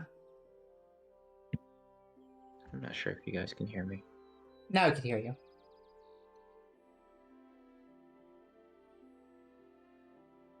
Well, we could. Did we lose him again? We did lose him again. Fortunate. Unfortunate. I wonder if the storm the other day has something to do with it. It might. It was raining really bad all week, so that Yeah. might be the issue. Yeah. We'll look into doing this in person perhaps next week. I know I've been saying that I want to go in person, and this may just be the straw that breaks the camel's back. We may end up going in person. Yeah. It might be something to look at. I mean, just Yeah. keep in mind if we're going to use our phones for the individual cameras, there's a possibility we might have to wait a little bit longer. That is true. Rainbow broke her phone today.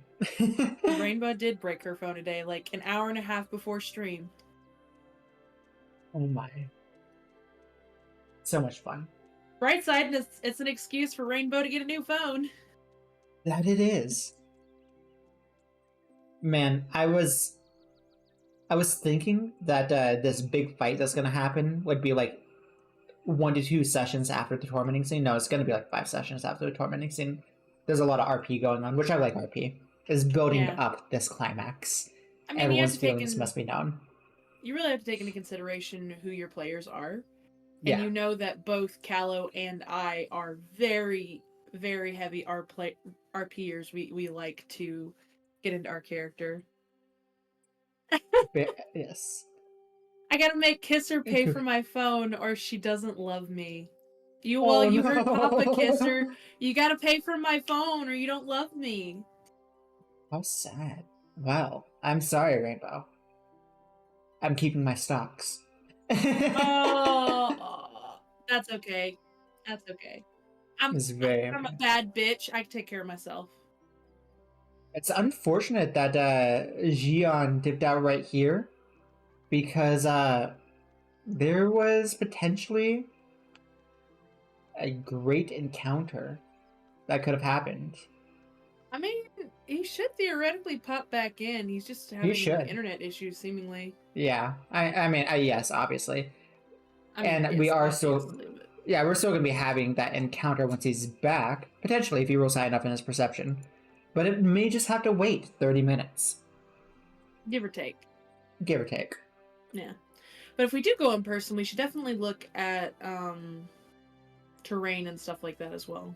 Agreed. Will you Because if lower we go in camera? person, I want to make it look pretty. Agreed. I'm messing with my camera. It has auto frame. I need to get a camera like that because that's really cool. You and Erica both have that. And I'm It's jelly. actually it's my NVIDIA broadcast that does it. Unfortunately, you have an AMD. Oh well. I'm sure there's a way to do it with AMD as well. I'm sure you could get a program. But seeing as though we are waiting on Xion, let's go ahead and see what Taraka and Chad are up to. Shall we? All right, we shall. So we walked outside. We put on our Happy faces. Yeah, we put on our faces. As you walk through town, you roll me perception. Sound base. Sound and sight. Okay, so it's a straight roll then. Hey, I like that. How do you? Yeah, it was a decent roll for once this session. I'm proud of you. That's 24. That's Sorry, 24. no, sorry. I was looking at the wrong thing. That is a 22. 22. You do note Yes. that people are looking at the two of you. You see some whisper, and with your 22 and your superior hearing, Miss Werewolf, you do hear a couple say, "Oh, it looks like Chad's back. Of course he has another girl with him. A canine. Joy." They tend to leave you guys alone, but people are taking note that he's back and commenting on you. Specifically when she hears them commenting in negativity about the canine part of it, her face will probably drop for a second, and then she'll give a little bit of distance between her and Chad. He wouldn't. Let's see if he notices. He does not notice. It's almost her way of being like, oh, I don't want him to be looked down upon for this, so I'll make it look like maybe we aren't together. Makes sense. You see him first go up to the parchment store to get Xion his parchments. Hello? Oh, welcome! How are the two of you doing? Seems to fix their glasses, squints at the both of you. How can I help you two today? Hey, it's Chad Strum. How you doing? Chad, yes, how are your parents today? They're great. Good. I haven't seen them in... Was it last week? Sure. Gina. Oh, but how can I help you? I was hoping to get some parchment. Of course, for the Strongs, you know, they were just at my daughter's birthday party last week. Anything for them. Right. You know, you're gonna be just like them in the future, Chad. Just like them. I see great things for you. Thanks. You note his face does drop there. Okay.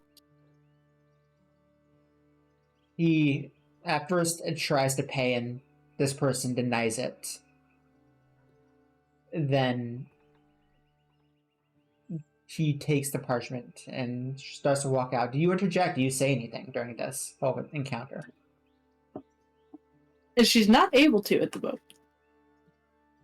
But right. She will go over and put gold on the counter and push it toward the guy. How much was it again?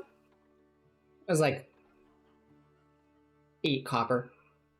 8 copper. Okay, yeah, she's Yeah. got that. So Yeah. yeah, she'll put a gold on the counter and push it toward him. Thank you. Your beard is lovely today.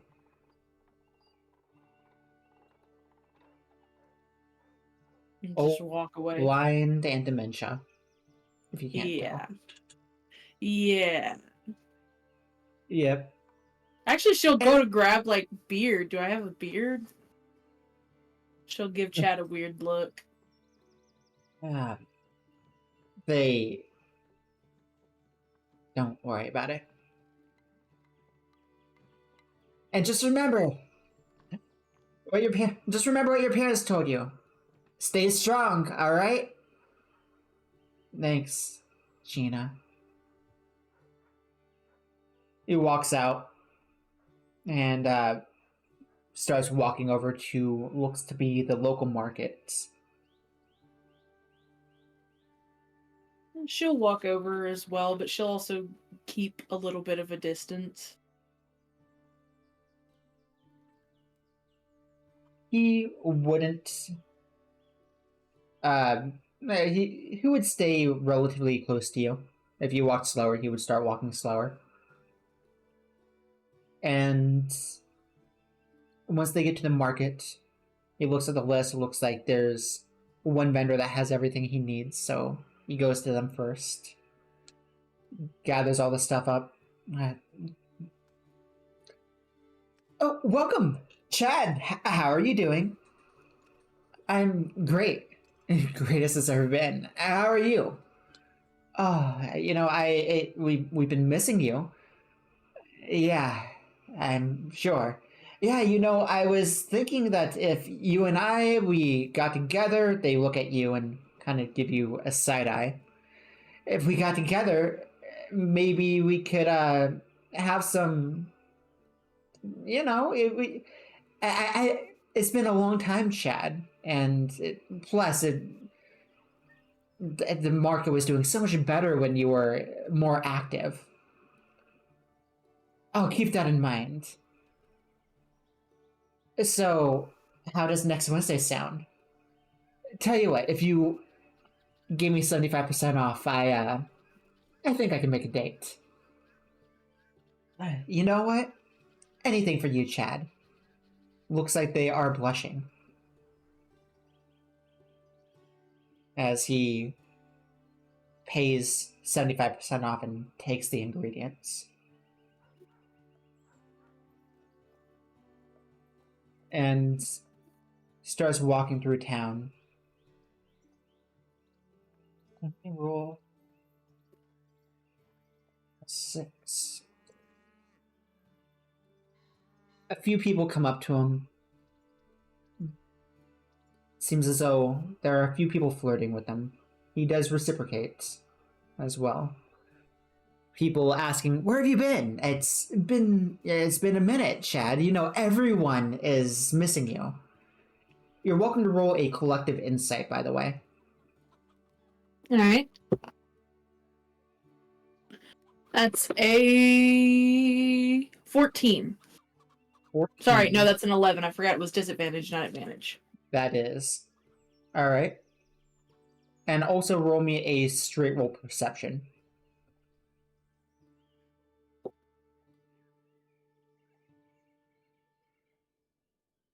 $23 for perception. So although these people seem genuine to you, you will note when they walk away, they do talk about how they really need Chad's assistance, and although they don't want to sleep with him, they need his political and or financial gain. And so they would walk up, "Chad, it's been so long. Maybe we can hang out again. I would love to, maybe see you soon. Last time we hung out, it was so great. I miss you, Chad. Yeah, we should definitely hang out again. It's been far too long, Brenda. How does Thursday sound? Cool. Yeah, I'll see you then. Oh yeah, you're beautiful. I can't wait. Oh, you're too kind." And with that insight, it seems as though Chad is also being genuine. So when it seems genuine, her face will probably falter. She'll get a look of irritation. And then when she hears that, it's really ramped up and probably inadvertently releases a low growl for some of their comments.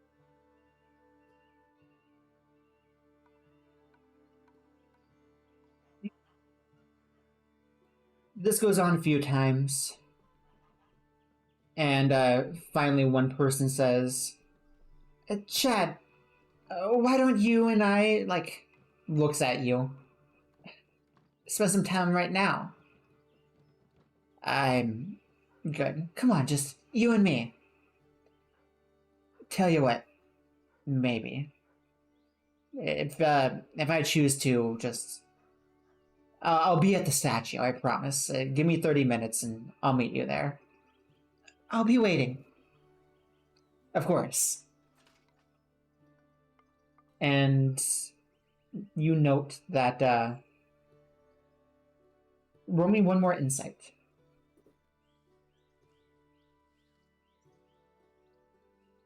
Four. He seems to really want to hang out with this person. And she'll look at the person, look at Chad.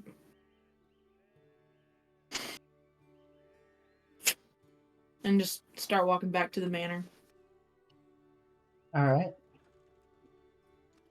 So you walk back to the manor. And you see Gian in the garden. And talking to Charles.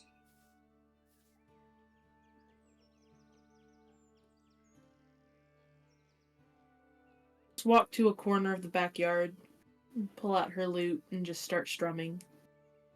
Okay. In that case, you'll be a part of this perception check that I was about to have Gian make. Alright. So, 12. Charles... That's a 12. Charles goes back in. Yeah. Is it sight, sound, sight? Okay. Sight and smell. So you can roll straight roll. Dirty 20. Veronica, you catch a glimpse of a small silver fox staring at you. I look right at it. You make it known that you're looking at it, so you look directly at it. Yeah. Right in its eyes. Does it have yellow eyes? That it does. That it does. It tilts its head at you.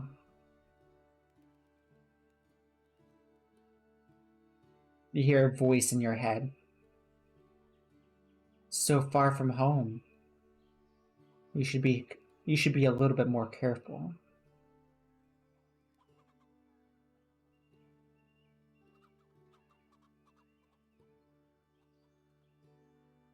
I will say, also, the meal that Charles gave you, the calm emotions lasts for 8 hours. Although it's not pure calm emotions, it is more of a weaker calm emotions. So if you have any checks to make on your wisdom checks, you will have advantage because you will be feeling a little more calm than normal. So the disadvantage hasn't been for the emotion, it's been for the exhaustion. True.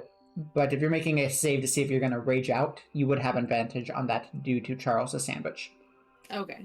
So seeing that Gian and Charles don't seem to have noticed it, she's going to purposefully mess up on her song to where it's a bad sound to where they'll possibly look at her. Alright. So Charles has already gone in, but Gian, you now have advantage, so roll again.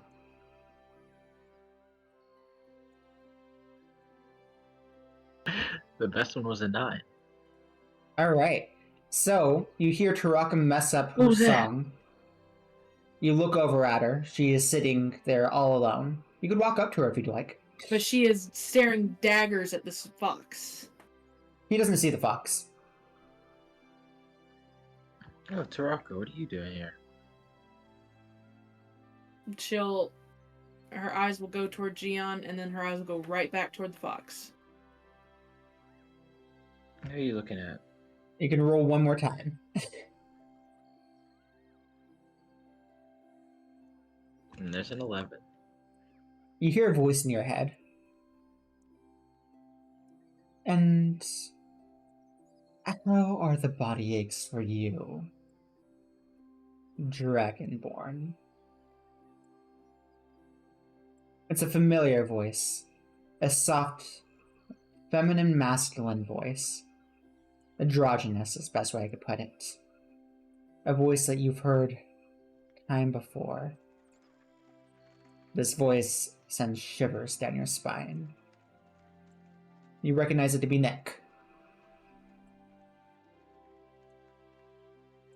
I knew my skills were starting to ache.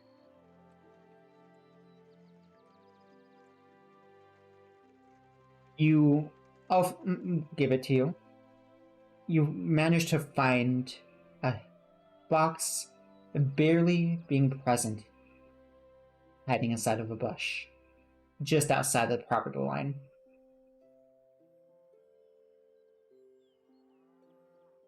Can we help you?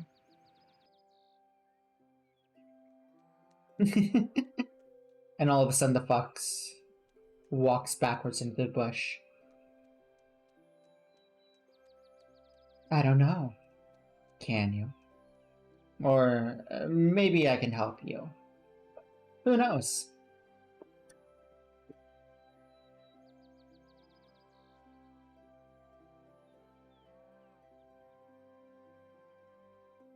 Well, I'm going back to minding my own business if you have nothing else to say. Seeing the fox fade into the forest, Taraka is just going to get up and go right back into town. Alrighty. And Gian, what did you say you're doing? I'm gonna find Charles. Wait, Alrighty. we're talking. Taraka is leaving the house.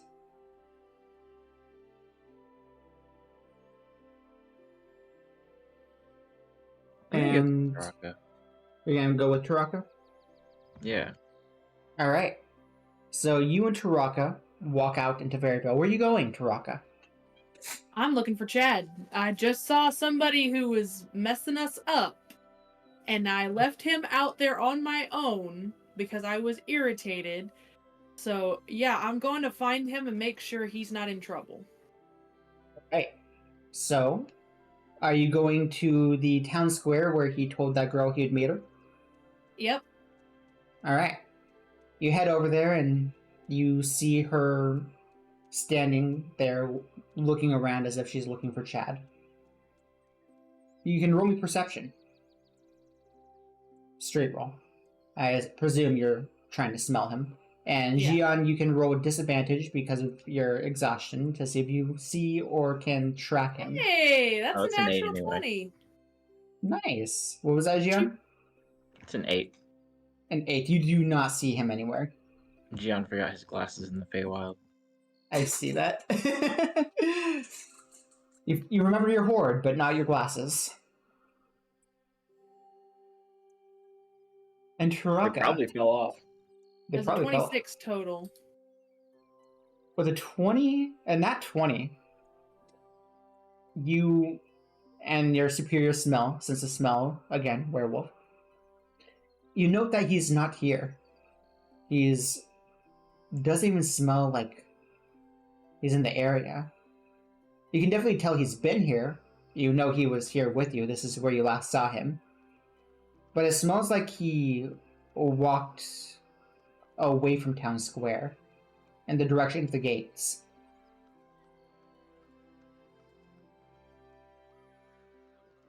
I mean, I'm gonna follow his scent wherever it leads. And Gian, you're following.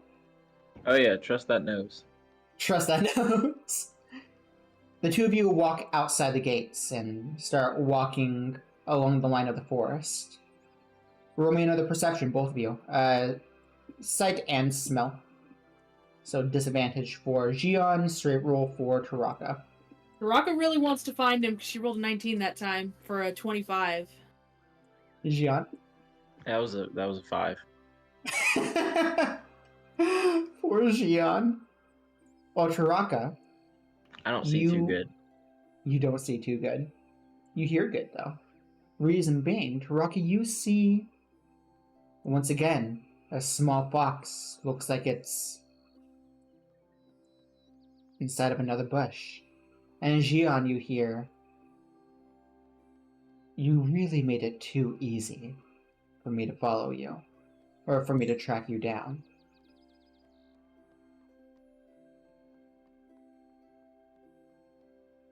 Do I have anything that's... Okay, I don't have that, but I do have that. So I see the fox, right? Mm-hmm.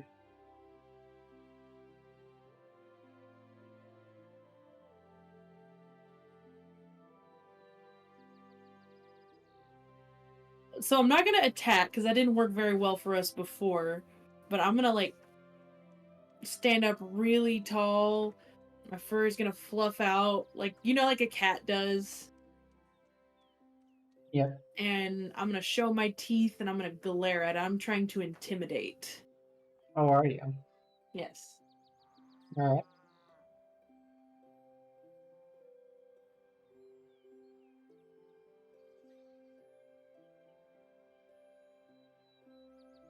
That's a 19 to intimidate. You see it back into the bush. Then you both hear a voice behind you. Now, why are we being so aggressive? Hello, person. Why are we being so aggressive? You hear in person right behind you. Do you turn around? Of course. Yeah. Oh yeah. There is no one there.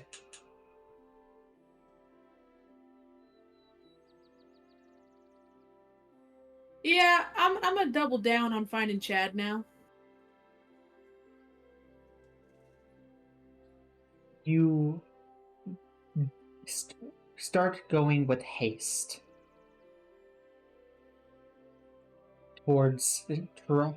Have you guys been to Chad's spot? I believe Taraka has. Gian, you were there as well, correct? I'm not sure. Was I there? I don't think so. I don't think think it I was was there. Taraka. I think Yeah, I don't Gian think you- passed out on the roof. That's right, that's right. Well, Taraka, you would take note that it smells like he is sitting in a spot. I'll also say it's been about an hour since he said initially that he would meet that girl there in 30 minutes. Either way, she's making a beeline toward where she thinks he is. All right.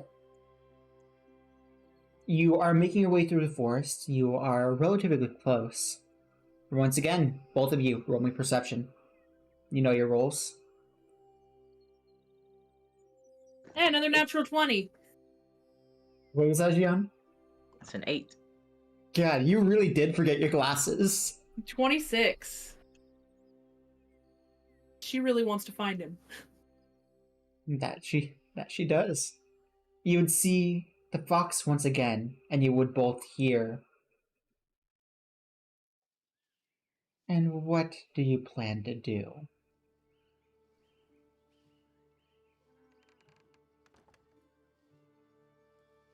You'll just have to find out, huh?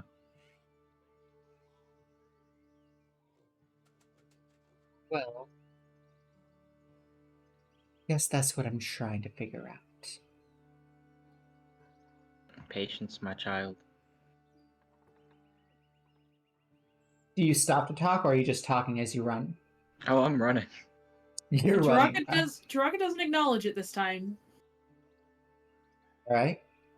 You head over to Chad, and he is just sitting. We actually have an art piece of Chad's spot now, We do, thanks to Kittle. thanks to Kittle.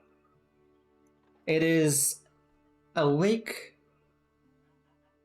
that he is sitting on a cliff overlooking it, watching the sun start to set. It's getting to about 7 o'clock now.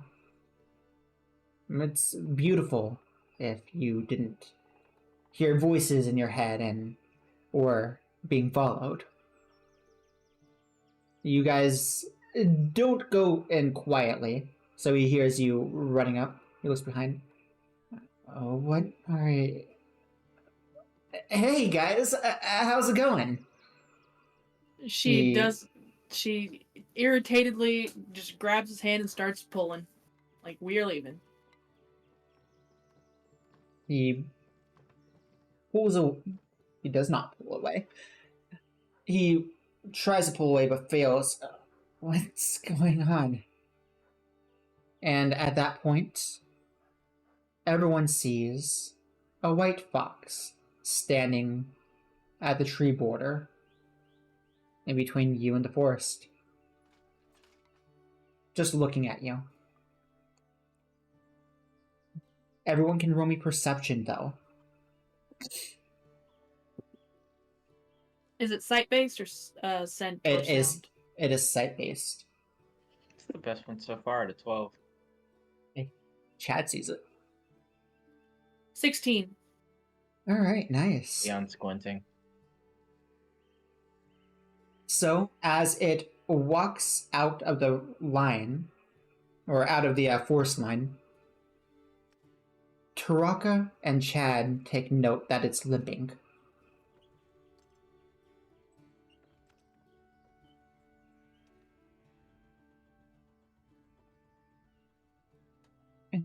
I ask again, what do you plan to do? Right now, just listen to you ask that question for the 30th time. It was a second. Taraka looks at Chad and just it's like paper. Chad, let me roll to see if he can act. That is something that's going on in his head right now. He cannot. Chad appears to be paralyzed in fear. He sees Nick and locks up. You can take note that he has terror in his eyes. Anybody walks up to Nick? No. He just stops there. My bad. No, he does not walk up to Nick. He stops. As soon as he sees Nick, he stops and freezes.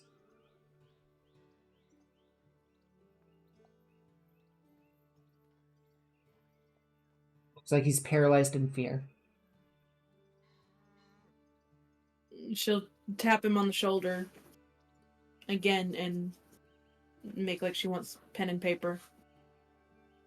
He shakes his head and hastily grabs some pen and paper out of his bag and shakily hands it to you.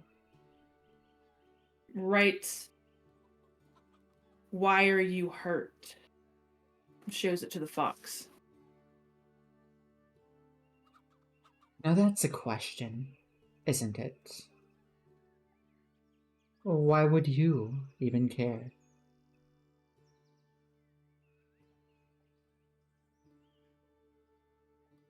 I don't. Gion's gonna whisper into his stone, saying Nick found us. All right. Smart. You hear a voice in your head. Where are you? Outside Fairyvale. Why are you outside Fairyville? Where are you? I'm coming there now. You are grounded. He found us in Fairyville.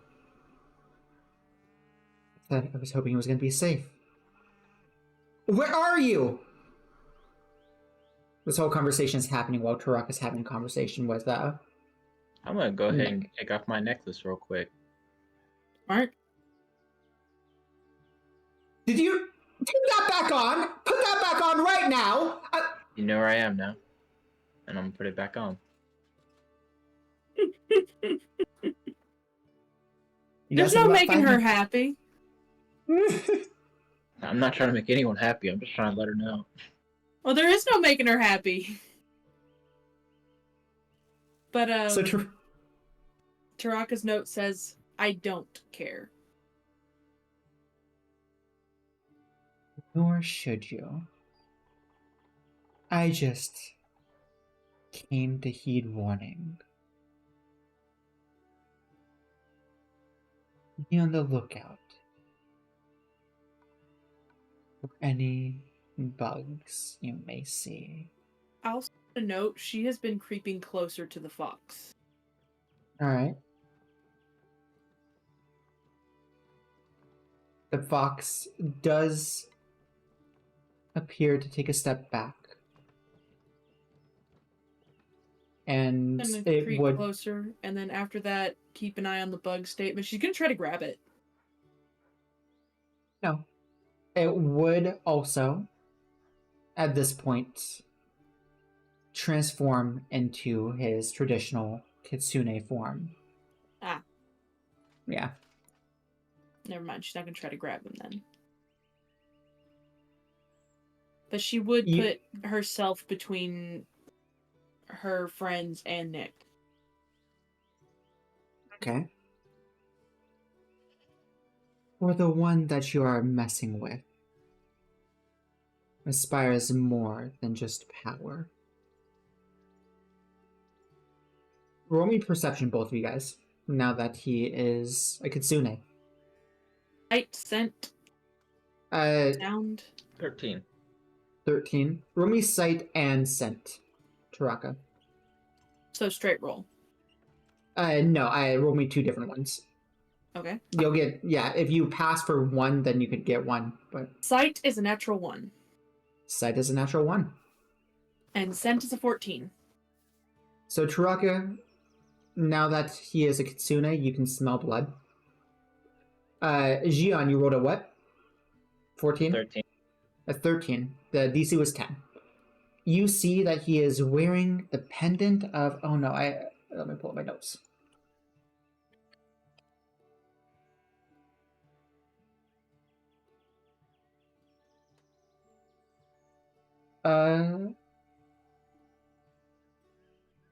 Da-da-da-da-da-da. There we go. Perfect. So you... And roll me Arcana. Or not Arcana, but Religion.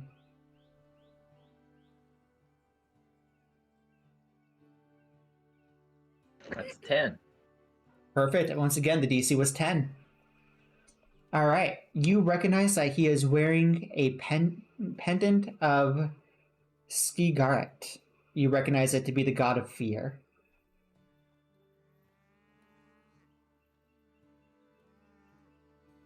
For who you're messing with aspires more than just power. He desires to feed on your emotions. Why tell us this? You see him place something wrapped up down on the floor. Until we meet again. And he disappears. Oh, so he misty stepped away, didn't he? He misty stepped away. I was gonna try to grab him if he tried to walk. He misty steps. Unfortunate. And then you hear a voice in your head. He prefers scarabs.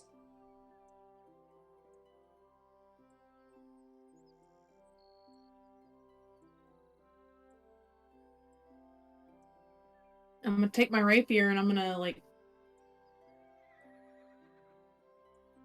Oh, did something freeze?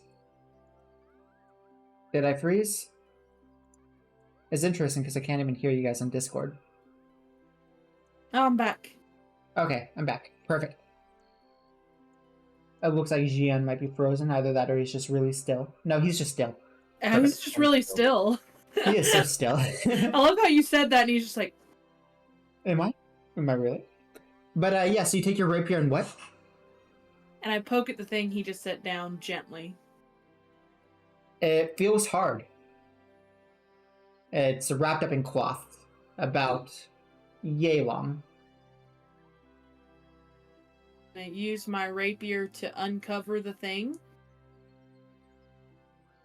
Xian, you would recognize this first, although Taraka, you would recognize it as well. It would catch your eye first. It is a scaly, curved dagger.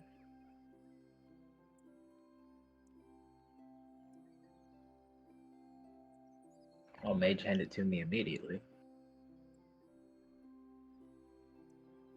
You are holding the claw of your child.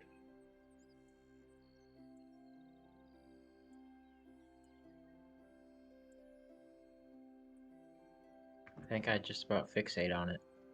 Just holding it in my hands and staring at it. Gripping it very tightly, white knuckles.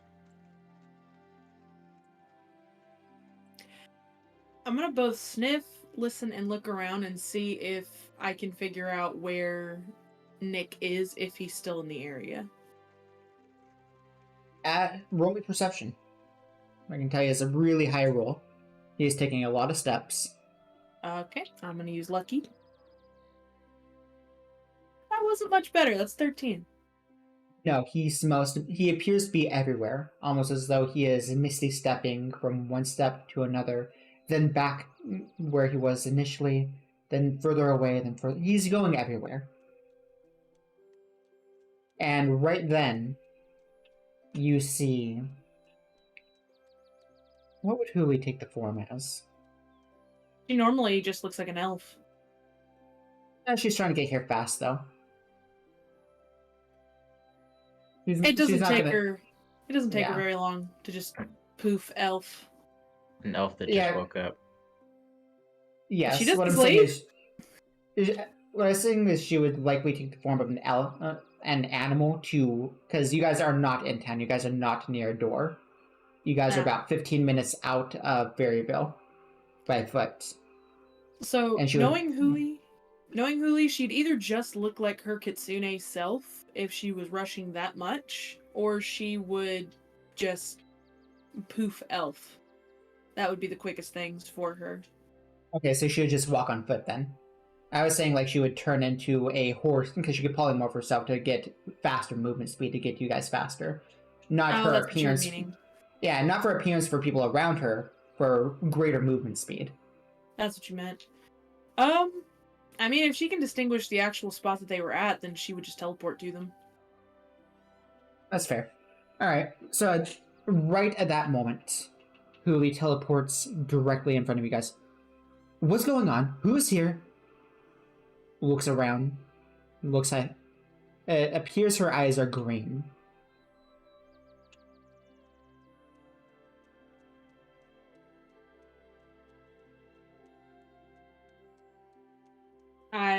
I'm still looking around trying to distinguish where Nick is, if he's still in the area. And I'm looking at a dagger really intently. And Chad is still paralyzed in fear. Poor kid. I know, right? It's almost like he was traumatized. I know, right?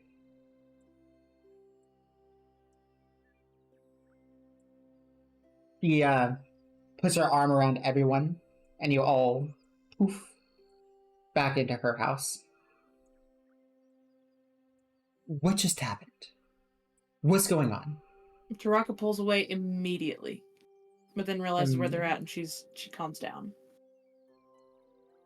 Makes sense, makes sense. I leave you guys alone for 2 hours and you're already getting into trouble. What happened? He found us somehow. He found you. Beelzebub found you. I thought we had more time. And she makes herself look as much like Nick as she can. Okay, she rolled an 18, so I think she's able to make herself look enough like Nick. Really looks at you. Nick found you. He gets a worried expression. And Nick has been missing for the past week. What did he say?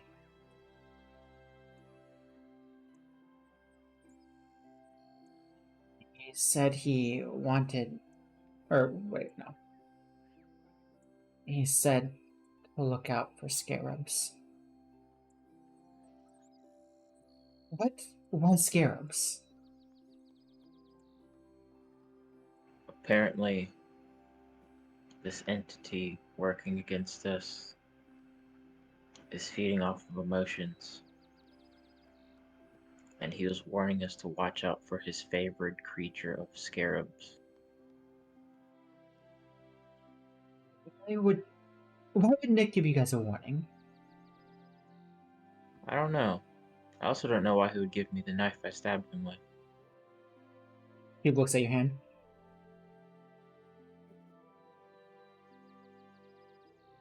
He looks to be thinking, and she takes it from you. She also illusions blood on the leg that she saw the blood on Nick. You did not see the blood, you smelled the blood. Oh, I thought you said I saw it on the fox's leg. No, that's why I had you roll two separate ones. Jian saw the blood. You only smelled the blood. Well, she'll just put blood randomly somewhere on herself and be like, But you didn't know like he was an limping. injury. Okay, Yeah, well, she'll do that. He looks very angrily at her as she takes it, but he does not do anything. You see her look at it, reach in her pouch, pulls out a diamond. You recognize her to do True Resurrection. Then watches the knife with anticipation. Then her face looks upset. And she hands you back your knife. I'm sorry. I cannot bring him back.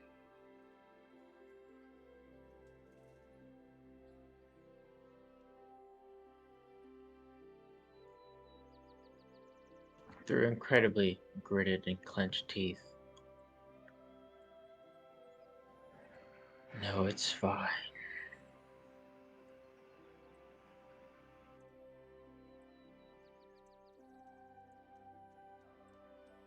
I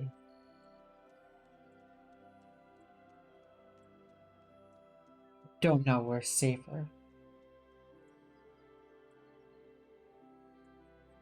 You would note that this is the first time that she does not seem overly happy. She is straight-faced, almost looks concerned.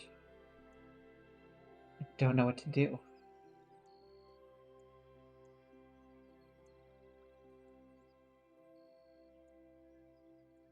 Then, as if nothing even happened, she's back being happy.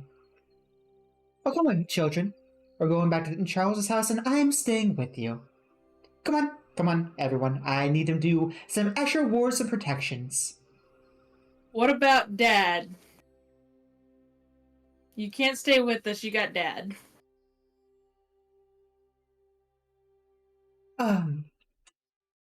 Your father will be alright, dear. Don't worry about him. Someone needs to wash the house.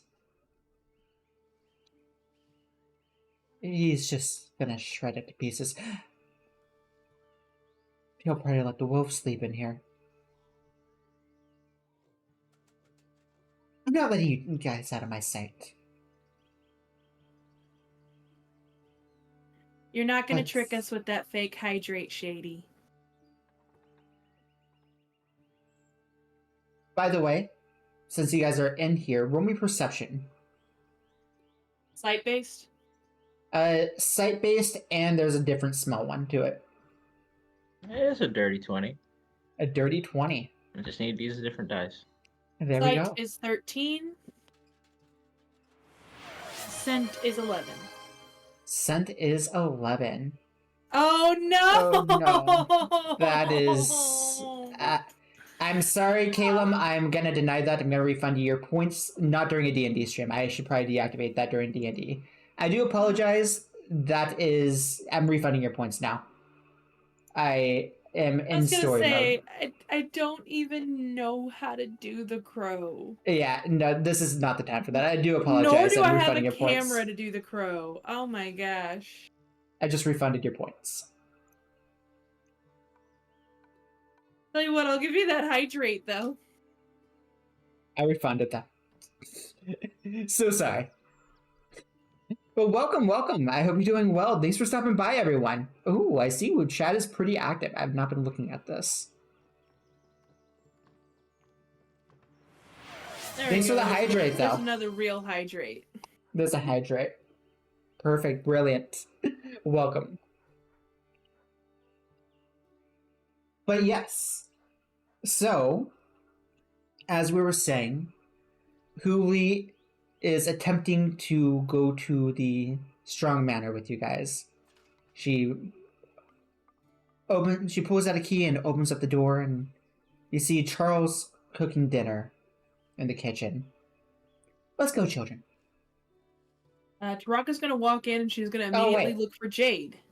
Wait. First, I had you guys roll that perception check. So, my apologies. Xion, you would note that the house looks as though there's been recent company. Taraka, what were your rolls? 13 and 11. 13 for sight, 11 for scent. You're too paranoid. The house looks a little different, but it's not anything that you are really focusing on at the moment. Xion, you would note that it looks like there's been company. Company. Yeah, it looks like there's extra. Looks like there were in the living room a tea set with 4 cups.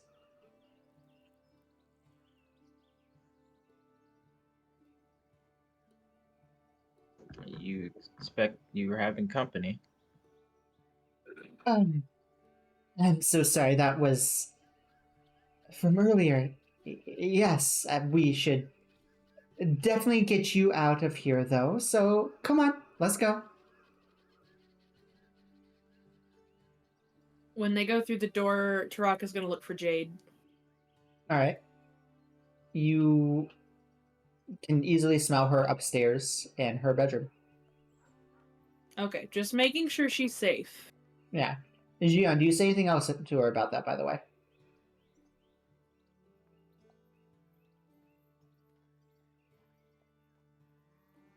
Who are you speaking to?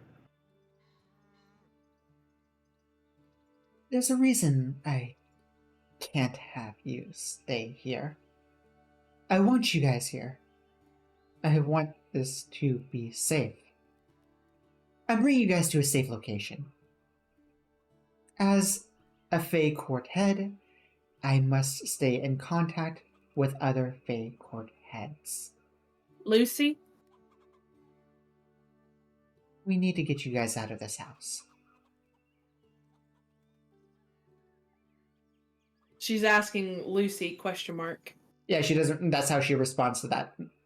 She looks at that note and says, "We need to get you guys out of this house."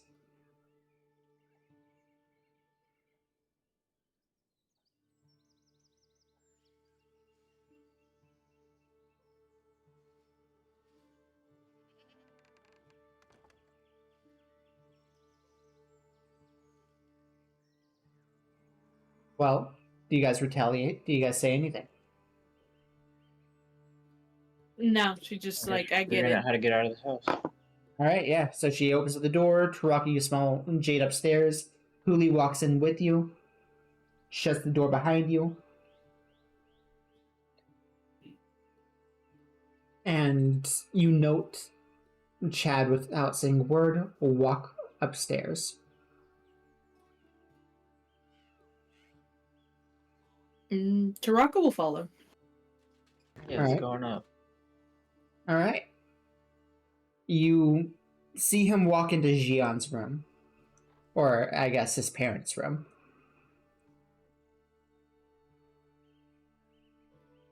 Taraka will follow. Yeah, what's going on? He goes in there and just stares at the two mannequins behind glass wearing their armor. He doesn't say a word. He just kind of sits there. Walks in, sits down on the floor. She taps him on the shoulder and hands him a note that says, "Are you okay?" He, roll me insight.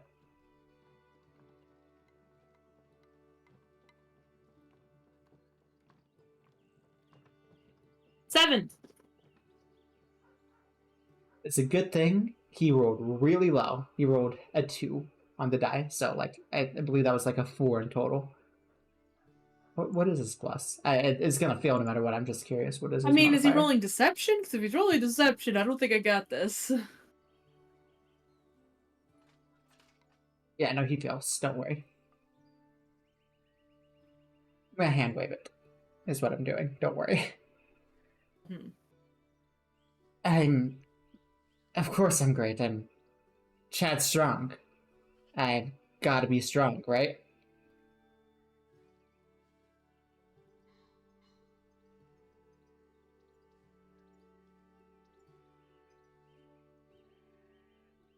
You don't have to pretend to be. I mean, who's pretending? I'm Chad Strong. You have to be strong. No one is always strong, Chad.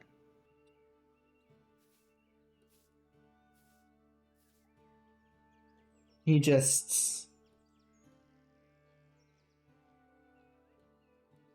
tries to put a smile on his face and doesn't really say anything. Looks down at the floor.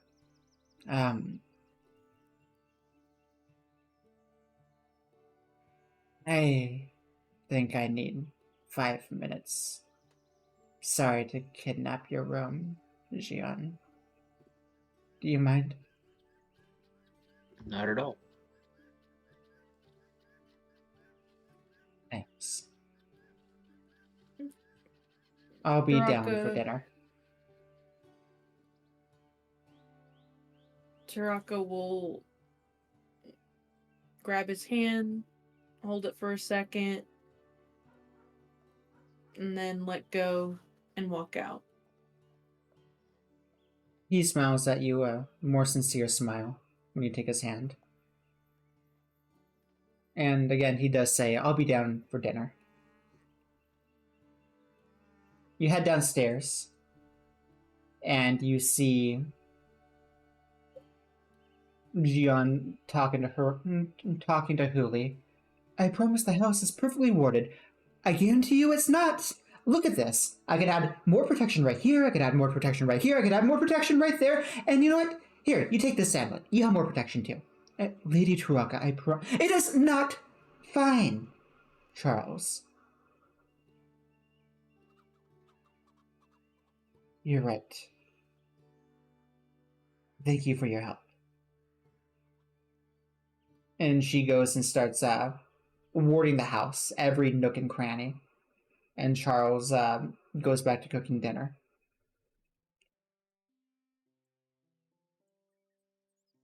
All right. Would it be better if we went on the run rather than stay in one place? Hands it to Huli. She has a look of fear on her face. But if I don't know where you are, how will I protect you?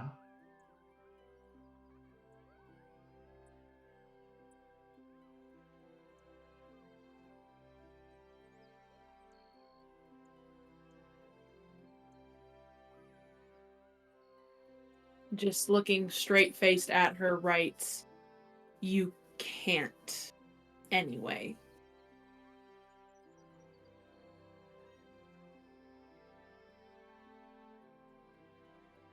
You're not leaving. And she goes back to doing her words, and she does not read anything else you write down. I mean, that would be all that she would say. Asking a simple question of, would this not be better? You're not listening to me. Whatever. Of course. After about 15 minutes, Charles does set the plates for dinner. And Jade comes down just off the smell. Ah, something smells delicious! Oh, hey, Huli. Didn't expect to see you here.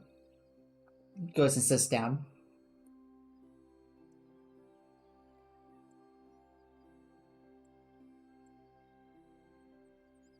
Guessing we don't see Chatsworth.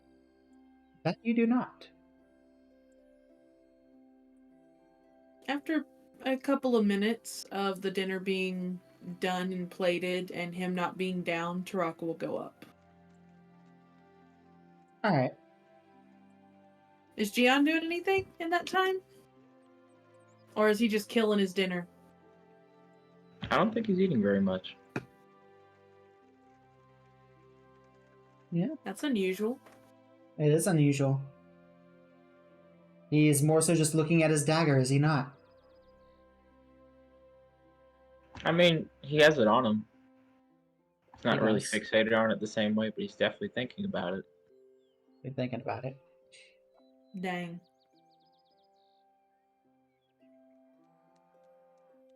Well, Taraka goes upstairs and goes into that room. Presuming it's been the 5 minutes.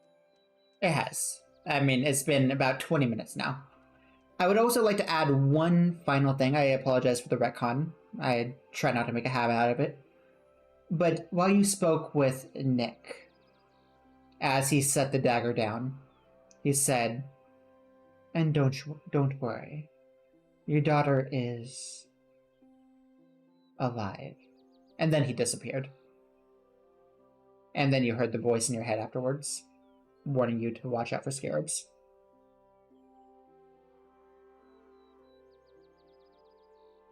So you know your daughter's alive.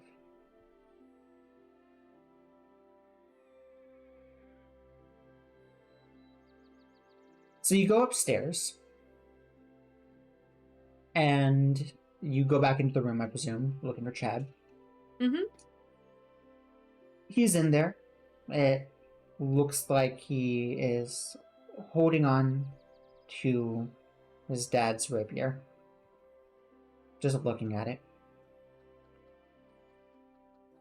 She'll, as she walks in, knock on the door to make sure that he's heard that there's somebody in there.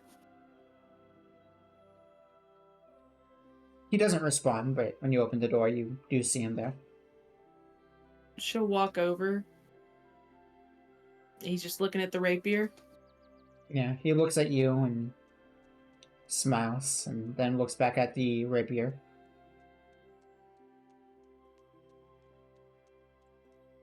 She writes, "That's a nice rapier." It was my dad's.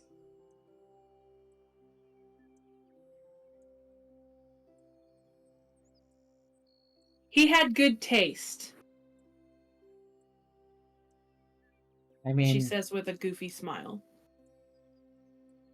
he always said he did have the greatest taste, after all.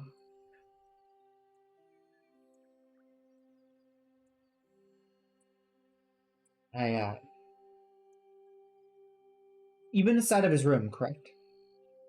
Instead of Chad's room? Yes. At And you Huli's saw- house. And you saw the photo of the blonde woman, correct? Yeah. You would note that you see that the photos of his parents are, neither of his parents are blonde. Neither of them look like the woman in that photo. She'll take note, but doesn't feel it's appropriate to bring it up at the moment. Of course. He always said that we had to be great. Greatest taste. Greatest voice. We are strong, after all.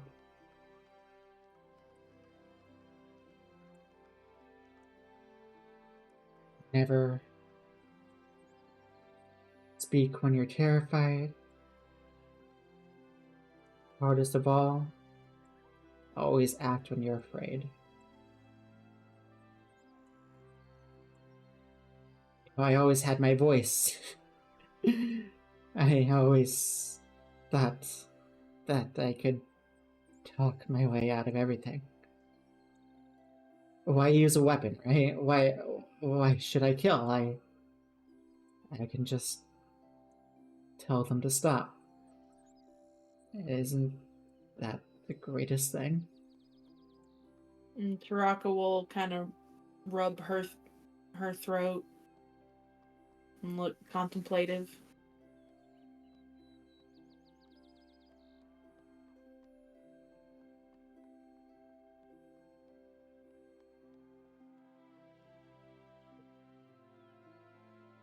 Sorry.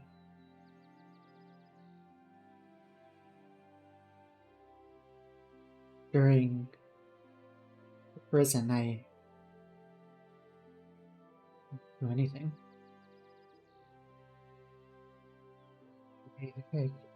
You and Jian, you both just... You were so brave, and I just stood there. And with Nick again, I couldn't speak. I just saw Fort, the prison. I want to be there to help.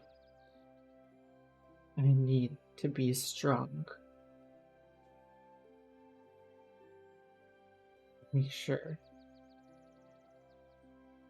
I'll make sure that doesn't happen again. And he clutches onto the rapier, or not the rapier, but the scimitar.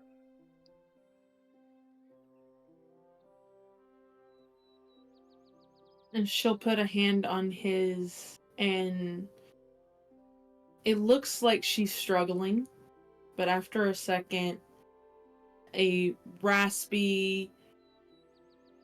her voice comes out, raspy and strained. You are.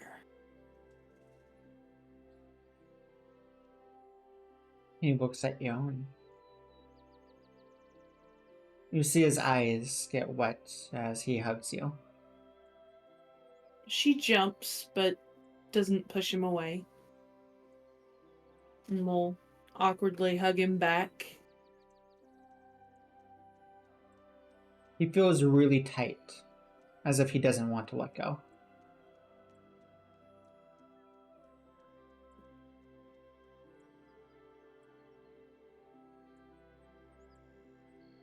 She'll let him hug her, though he would probably note that she does periodically jerk. Of course. After a few minutes, he does let go. Eyes red. He stands up. I'm sorry, I didn't know how to say any of this. Thank you for being here, Taraka. It's what friends do. And she just smiles at him. He smiles back and holds out his hand to help her up. She takes it and stands. He guides you out of the room, looking back once more. Rapier, you would note, is now on his side. And the two of you go downstairs. Charles looks at the two of you. Are you still holding his hand, by the way? Never said she let it go. That's true. Raises an eyebrow at the two of you. Then you note that his eyes fall to the blade, the scimitar. Gets a confused look. He doesn't say anything. And sits down. Jade will speak up. That's a cool blade you got there. Oh, where'd you get it? It's my dad's. Oh, well, that'll sure help. Charles would then say. Indeed, I think it will. And gives Chad a soft smile.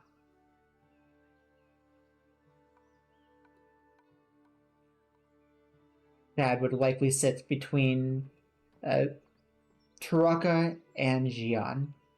Taraka is still going to sit as far away from Charles as possible. Which is why I suspect Jian sit relatively close to Charles, correct? Jian? Hello. Hello? Can you Did hear we us? lose it? No.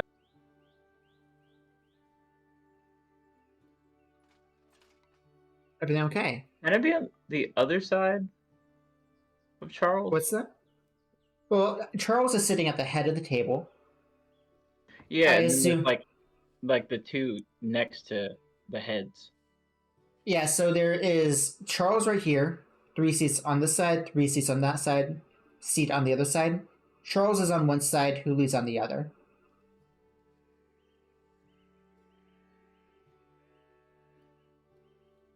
Yeah, I'm gonna sit over by Charles on his All side right. of the head. All right. So then, yes, Chad would sit to the seat closest to you, and I presume Turok would sit between Chad and Hooley. Yes. As far away from Charles as possible without being on the either end of the head of the table. And Jade has her seat all to her side all to herself.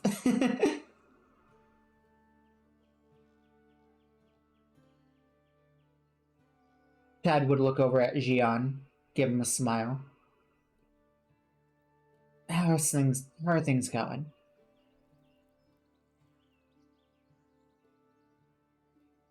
I really don't know yet. I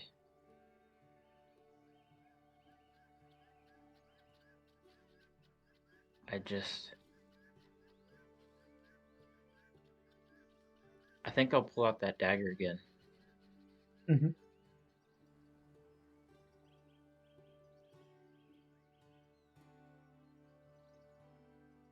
It's horrible.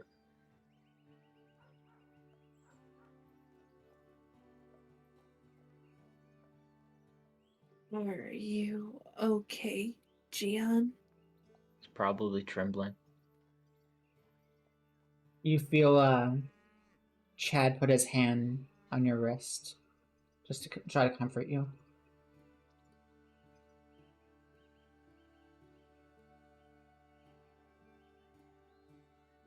There's so much rage and disgust.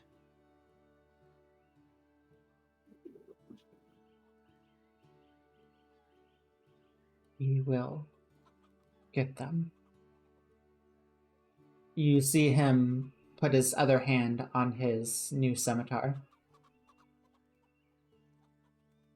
We will make them all pay.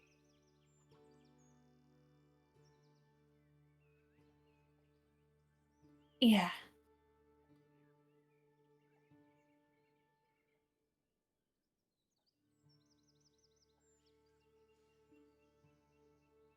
Presume neither of you three really eat that dinner.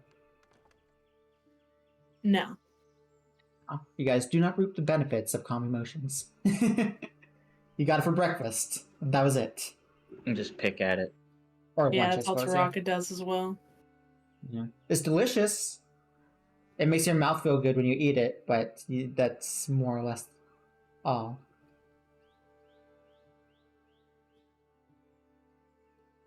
After dinner, Jade suggests playing a board game. You guys partake. You know, I would love to play just a game, anything. What do you guys like to do? I like unstable unicorns. That game is quite fun.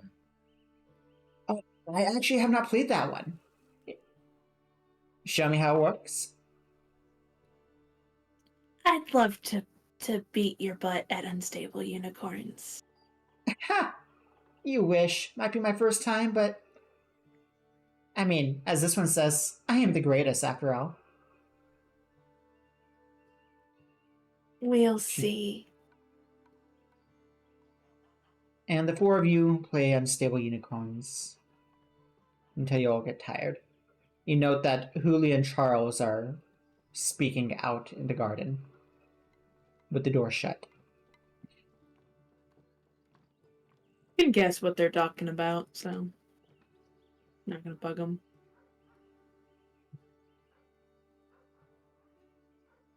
Anything else you Sent guys you a would like to... What's that? I just sent you a message. Brilliant. Take a look at this. Where did you send me this message on? Hey, look! Good job.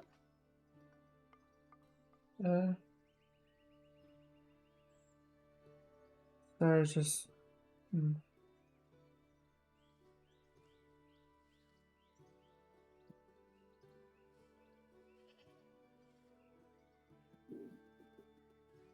Oh, no worries. This was essentially a stopping point anyway, so you're perfectly fine.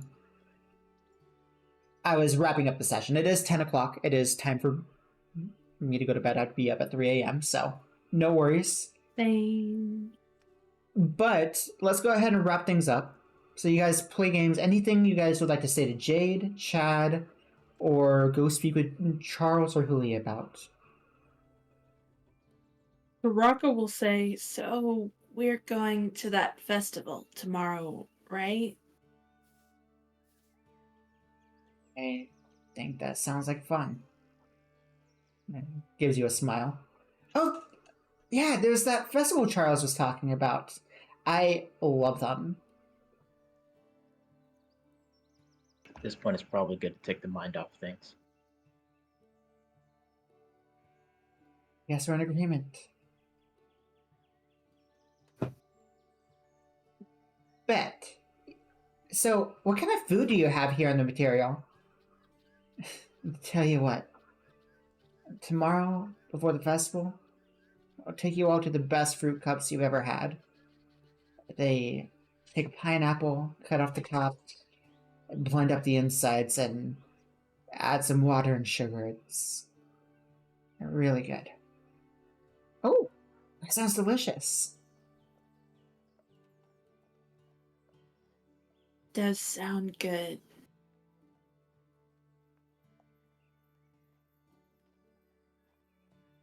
Yeah. But we probably should be going to bed.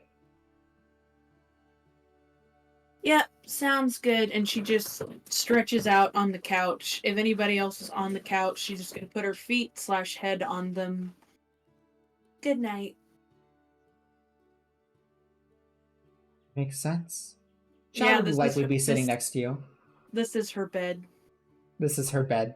Yep. Yeah. I would like to say her head probably goes on Chad and her feet go on whoever's on the other side. Gian, you get her feet. Yeah. You just get make paws. you just make your legs disappear. So now you're just levitating on top of the Just- couch just on top floats of her. through, yeah.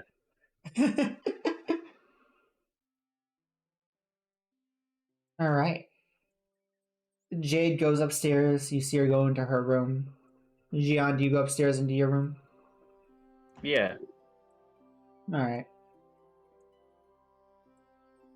And after about 5 more minutes, Chad would get up and probably knock on Gian's door first. Just, hey. If he answers. Does he answer? Yeah. Alright. So, congrats on getting your... What was his name again? Your son's name? Truskery. Trusky. I'm glad we got Trusky back.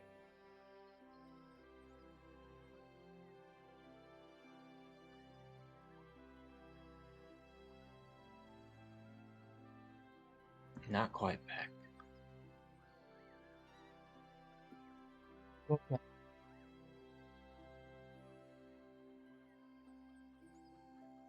What was he like?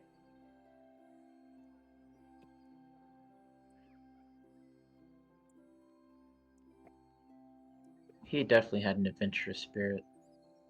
Very high energy. Hey, I'm sure he would have been more fun to have on this adventure than you. And gives you a smile. You're probably not wrong.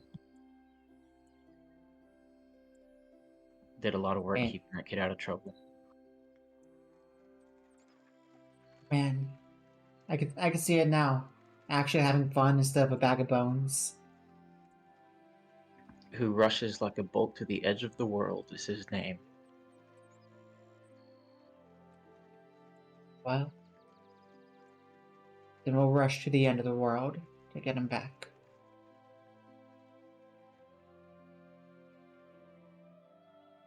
Blutele Gasmir Spernil Suta di Tresgri. I will find him. That was badass. You want to say it again with the It hydrate? was badass. Yeah, I want to love hear the that again hydrate. with that. Yeah, the hydrate sound happened. I want to hear you say that without the hydrate sound. Blutele Gasmir Spernil Suta di Tresgri. No worries, Caleb. These were the hydrate. And you said that meant Who rushes like a bolt to the edge of the world. and And Tresgri is world's edge. he would stay up with you as long as you wanted to talk about him, asking about stories of who he was as a person, getting to know you and Bolt. Hyper Tresky. energetic kid. Got into lots of trouble. Got stuck in a few places. I've had to bail him out a few times. Love it. And you guys would probably talk for like 20 minutes before he would go to his own bed. Not gonna RP all of it because it is late and we gotta end it. But if you'd like to tell me if there's anything of importance that you let Chad know about your son, you could DM it to me. I can do that. Perfect. But that is where we're going to end the session. Is a good stopping point. It is the end of the night. It has been an eventful day for them. Tomorrow there will be the festival. I will say this: you guys have had it's been very light on combat for the past few sessions. That is going to start picking back up. It has been combat has not been essential to the story during these parts. But combat will be coming in the following sessions. So be prepared for that. Do we have any questions? Taraka, Gian, and chat? This is the best time to ask. And Caleb, I see that after this, I will go ahead and whitelist you. No questions from me.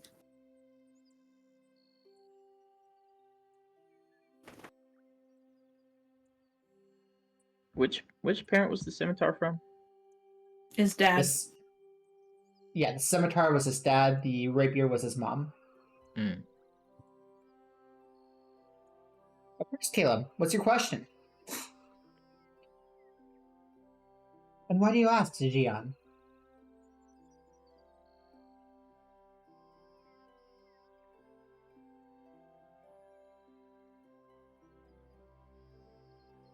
Has he ever used them before? He's proficient in them. Can you give Leon a present as the drunken... Gian. Yes. Once the Drunken Bard comes in. I have the Drunken Bard in a spot, which I am actually on the back end, drawing them towards where the Drunken Bard is. He is a person in my campaign. But yeah, if you want him to give a present, DM it to me and I will see what I could do. DM me on Discord about that. But I do have the Drunken Bard in my campaign, don't worry. I like that character. And they are slowly being edged there. So, Gian, what were we saying? Sorry, I squirrel. I get so distracted. Oh, I was just asking about his scimitar. Oh yeah. So why were you asking about which scimitar is which? I'm curious. Oh, I just wanted to see which parent was which parent he's using the weapon from, and then if he's already Makes been using swords like it. makes sense. Oh, okay, yeah, that makes sense. You have, other than a crossbow, you have never seen him wield an actual weapon. He would likely still need some training, but he is technically proficient in it. He has had training, just never He doesn't practice it. Yeah, he doesn't have field training. He has he's been taught how to use it. He just has never used it in battle.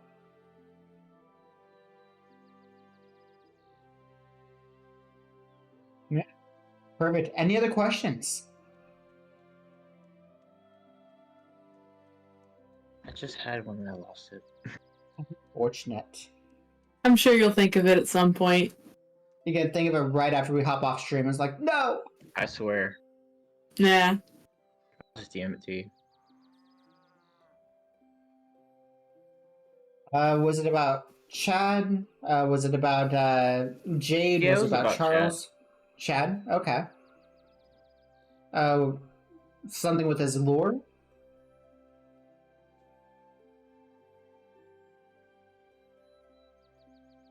I don't remember. Like Kisser said, you'll think of it the second we hop off. I swear, that's how it always goes. Where?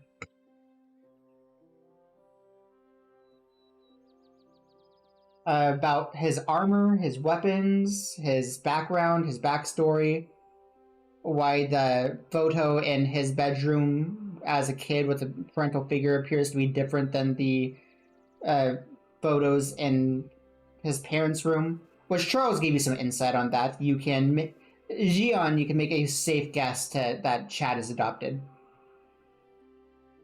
Yeah. Yeah. Oh, and Caleb has a question for yeah.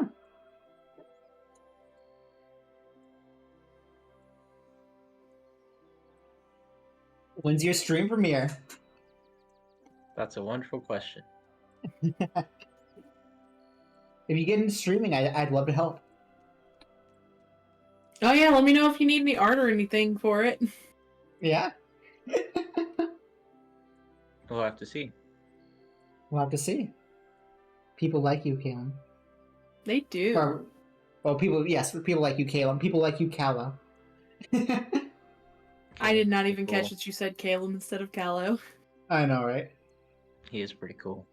He is pretty cool. Caleb is dope. Perfect. For real. Well, Jian, what do you remember of the question, other than Chad? I know it didn't have anything to do with the scimitar, but that's where I'm stuck on. You know it involved Chad and not the scimitar. That's where you're at. How he's feeling about a certain situation. How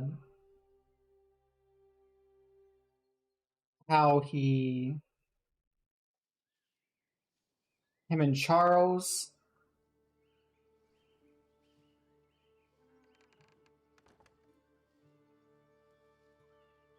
Nah, it's just gone. I don't know what happened. Damn. Well, my mother used to say it must not have been that important anyway. Apparently. Chad, That's just hard to have two thoughts at once for me. There you go.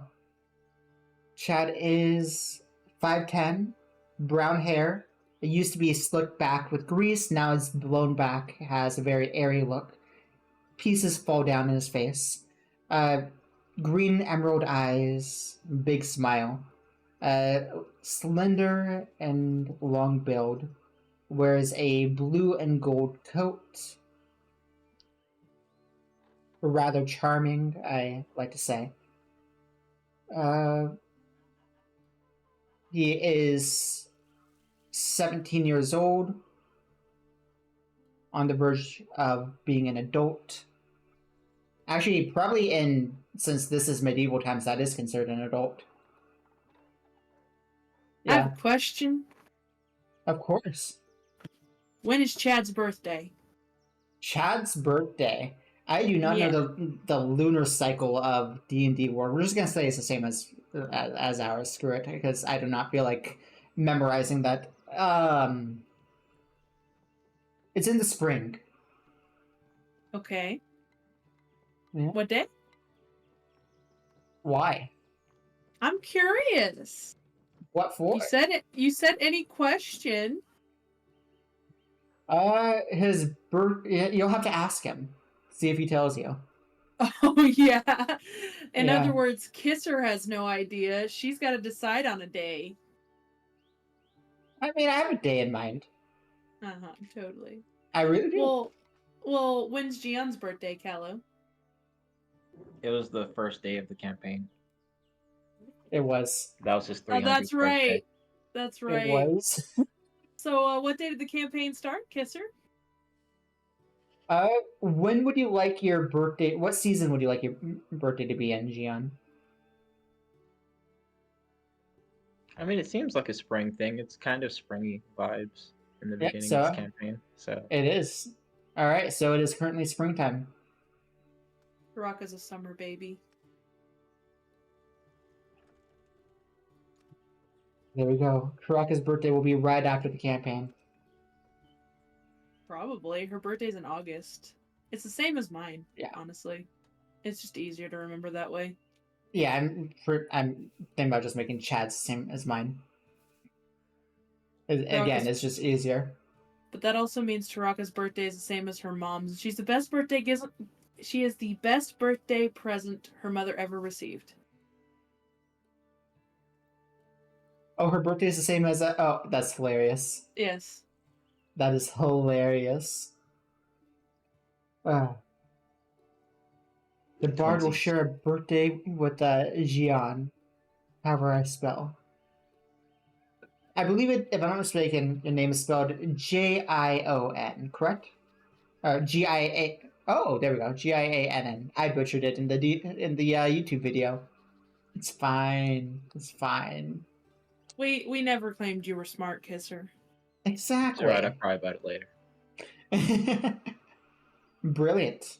But this has been a lot of fun. I'll ask you one more time. Did you remember your question? Nope.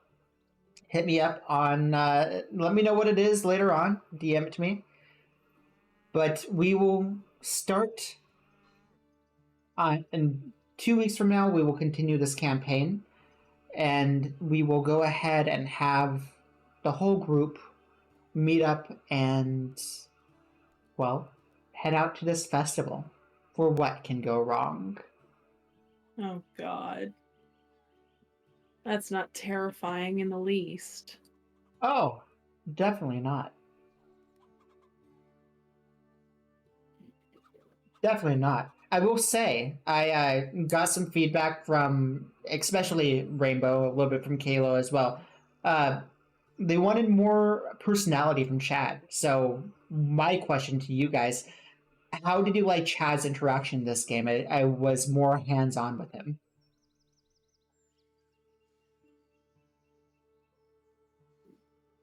It felt more natural the way that you were playing him, because he was interjecting a little bit.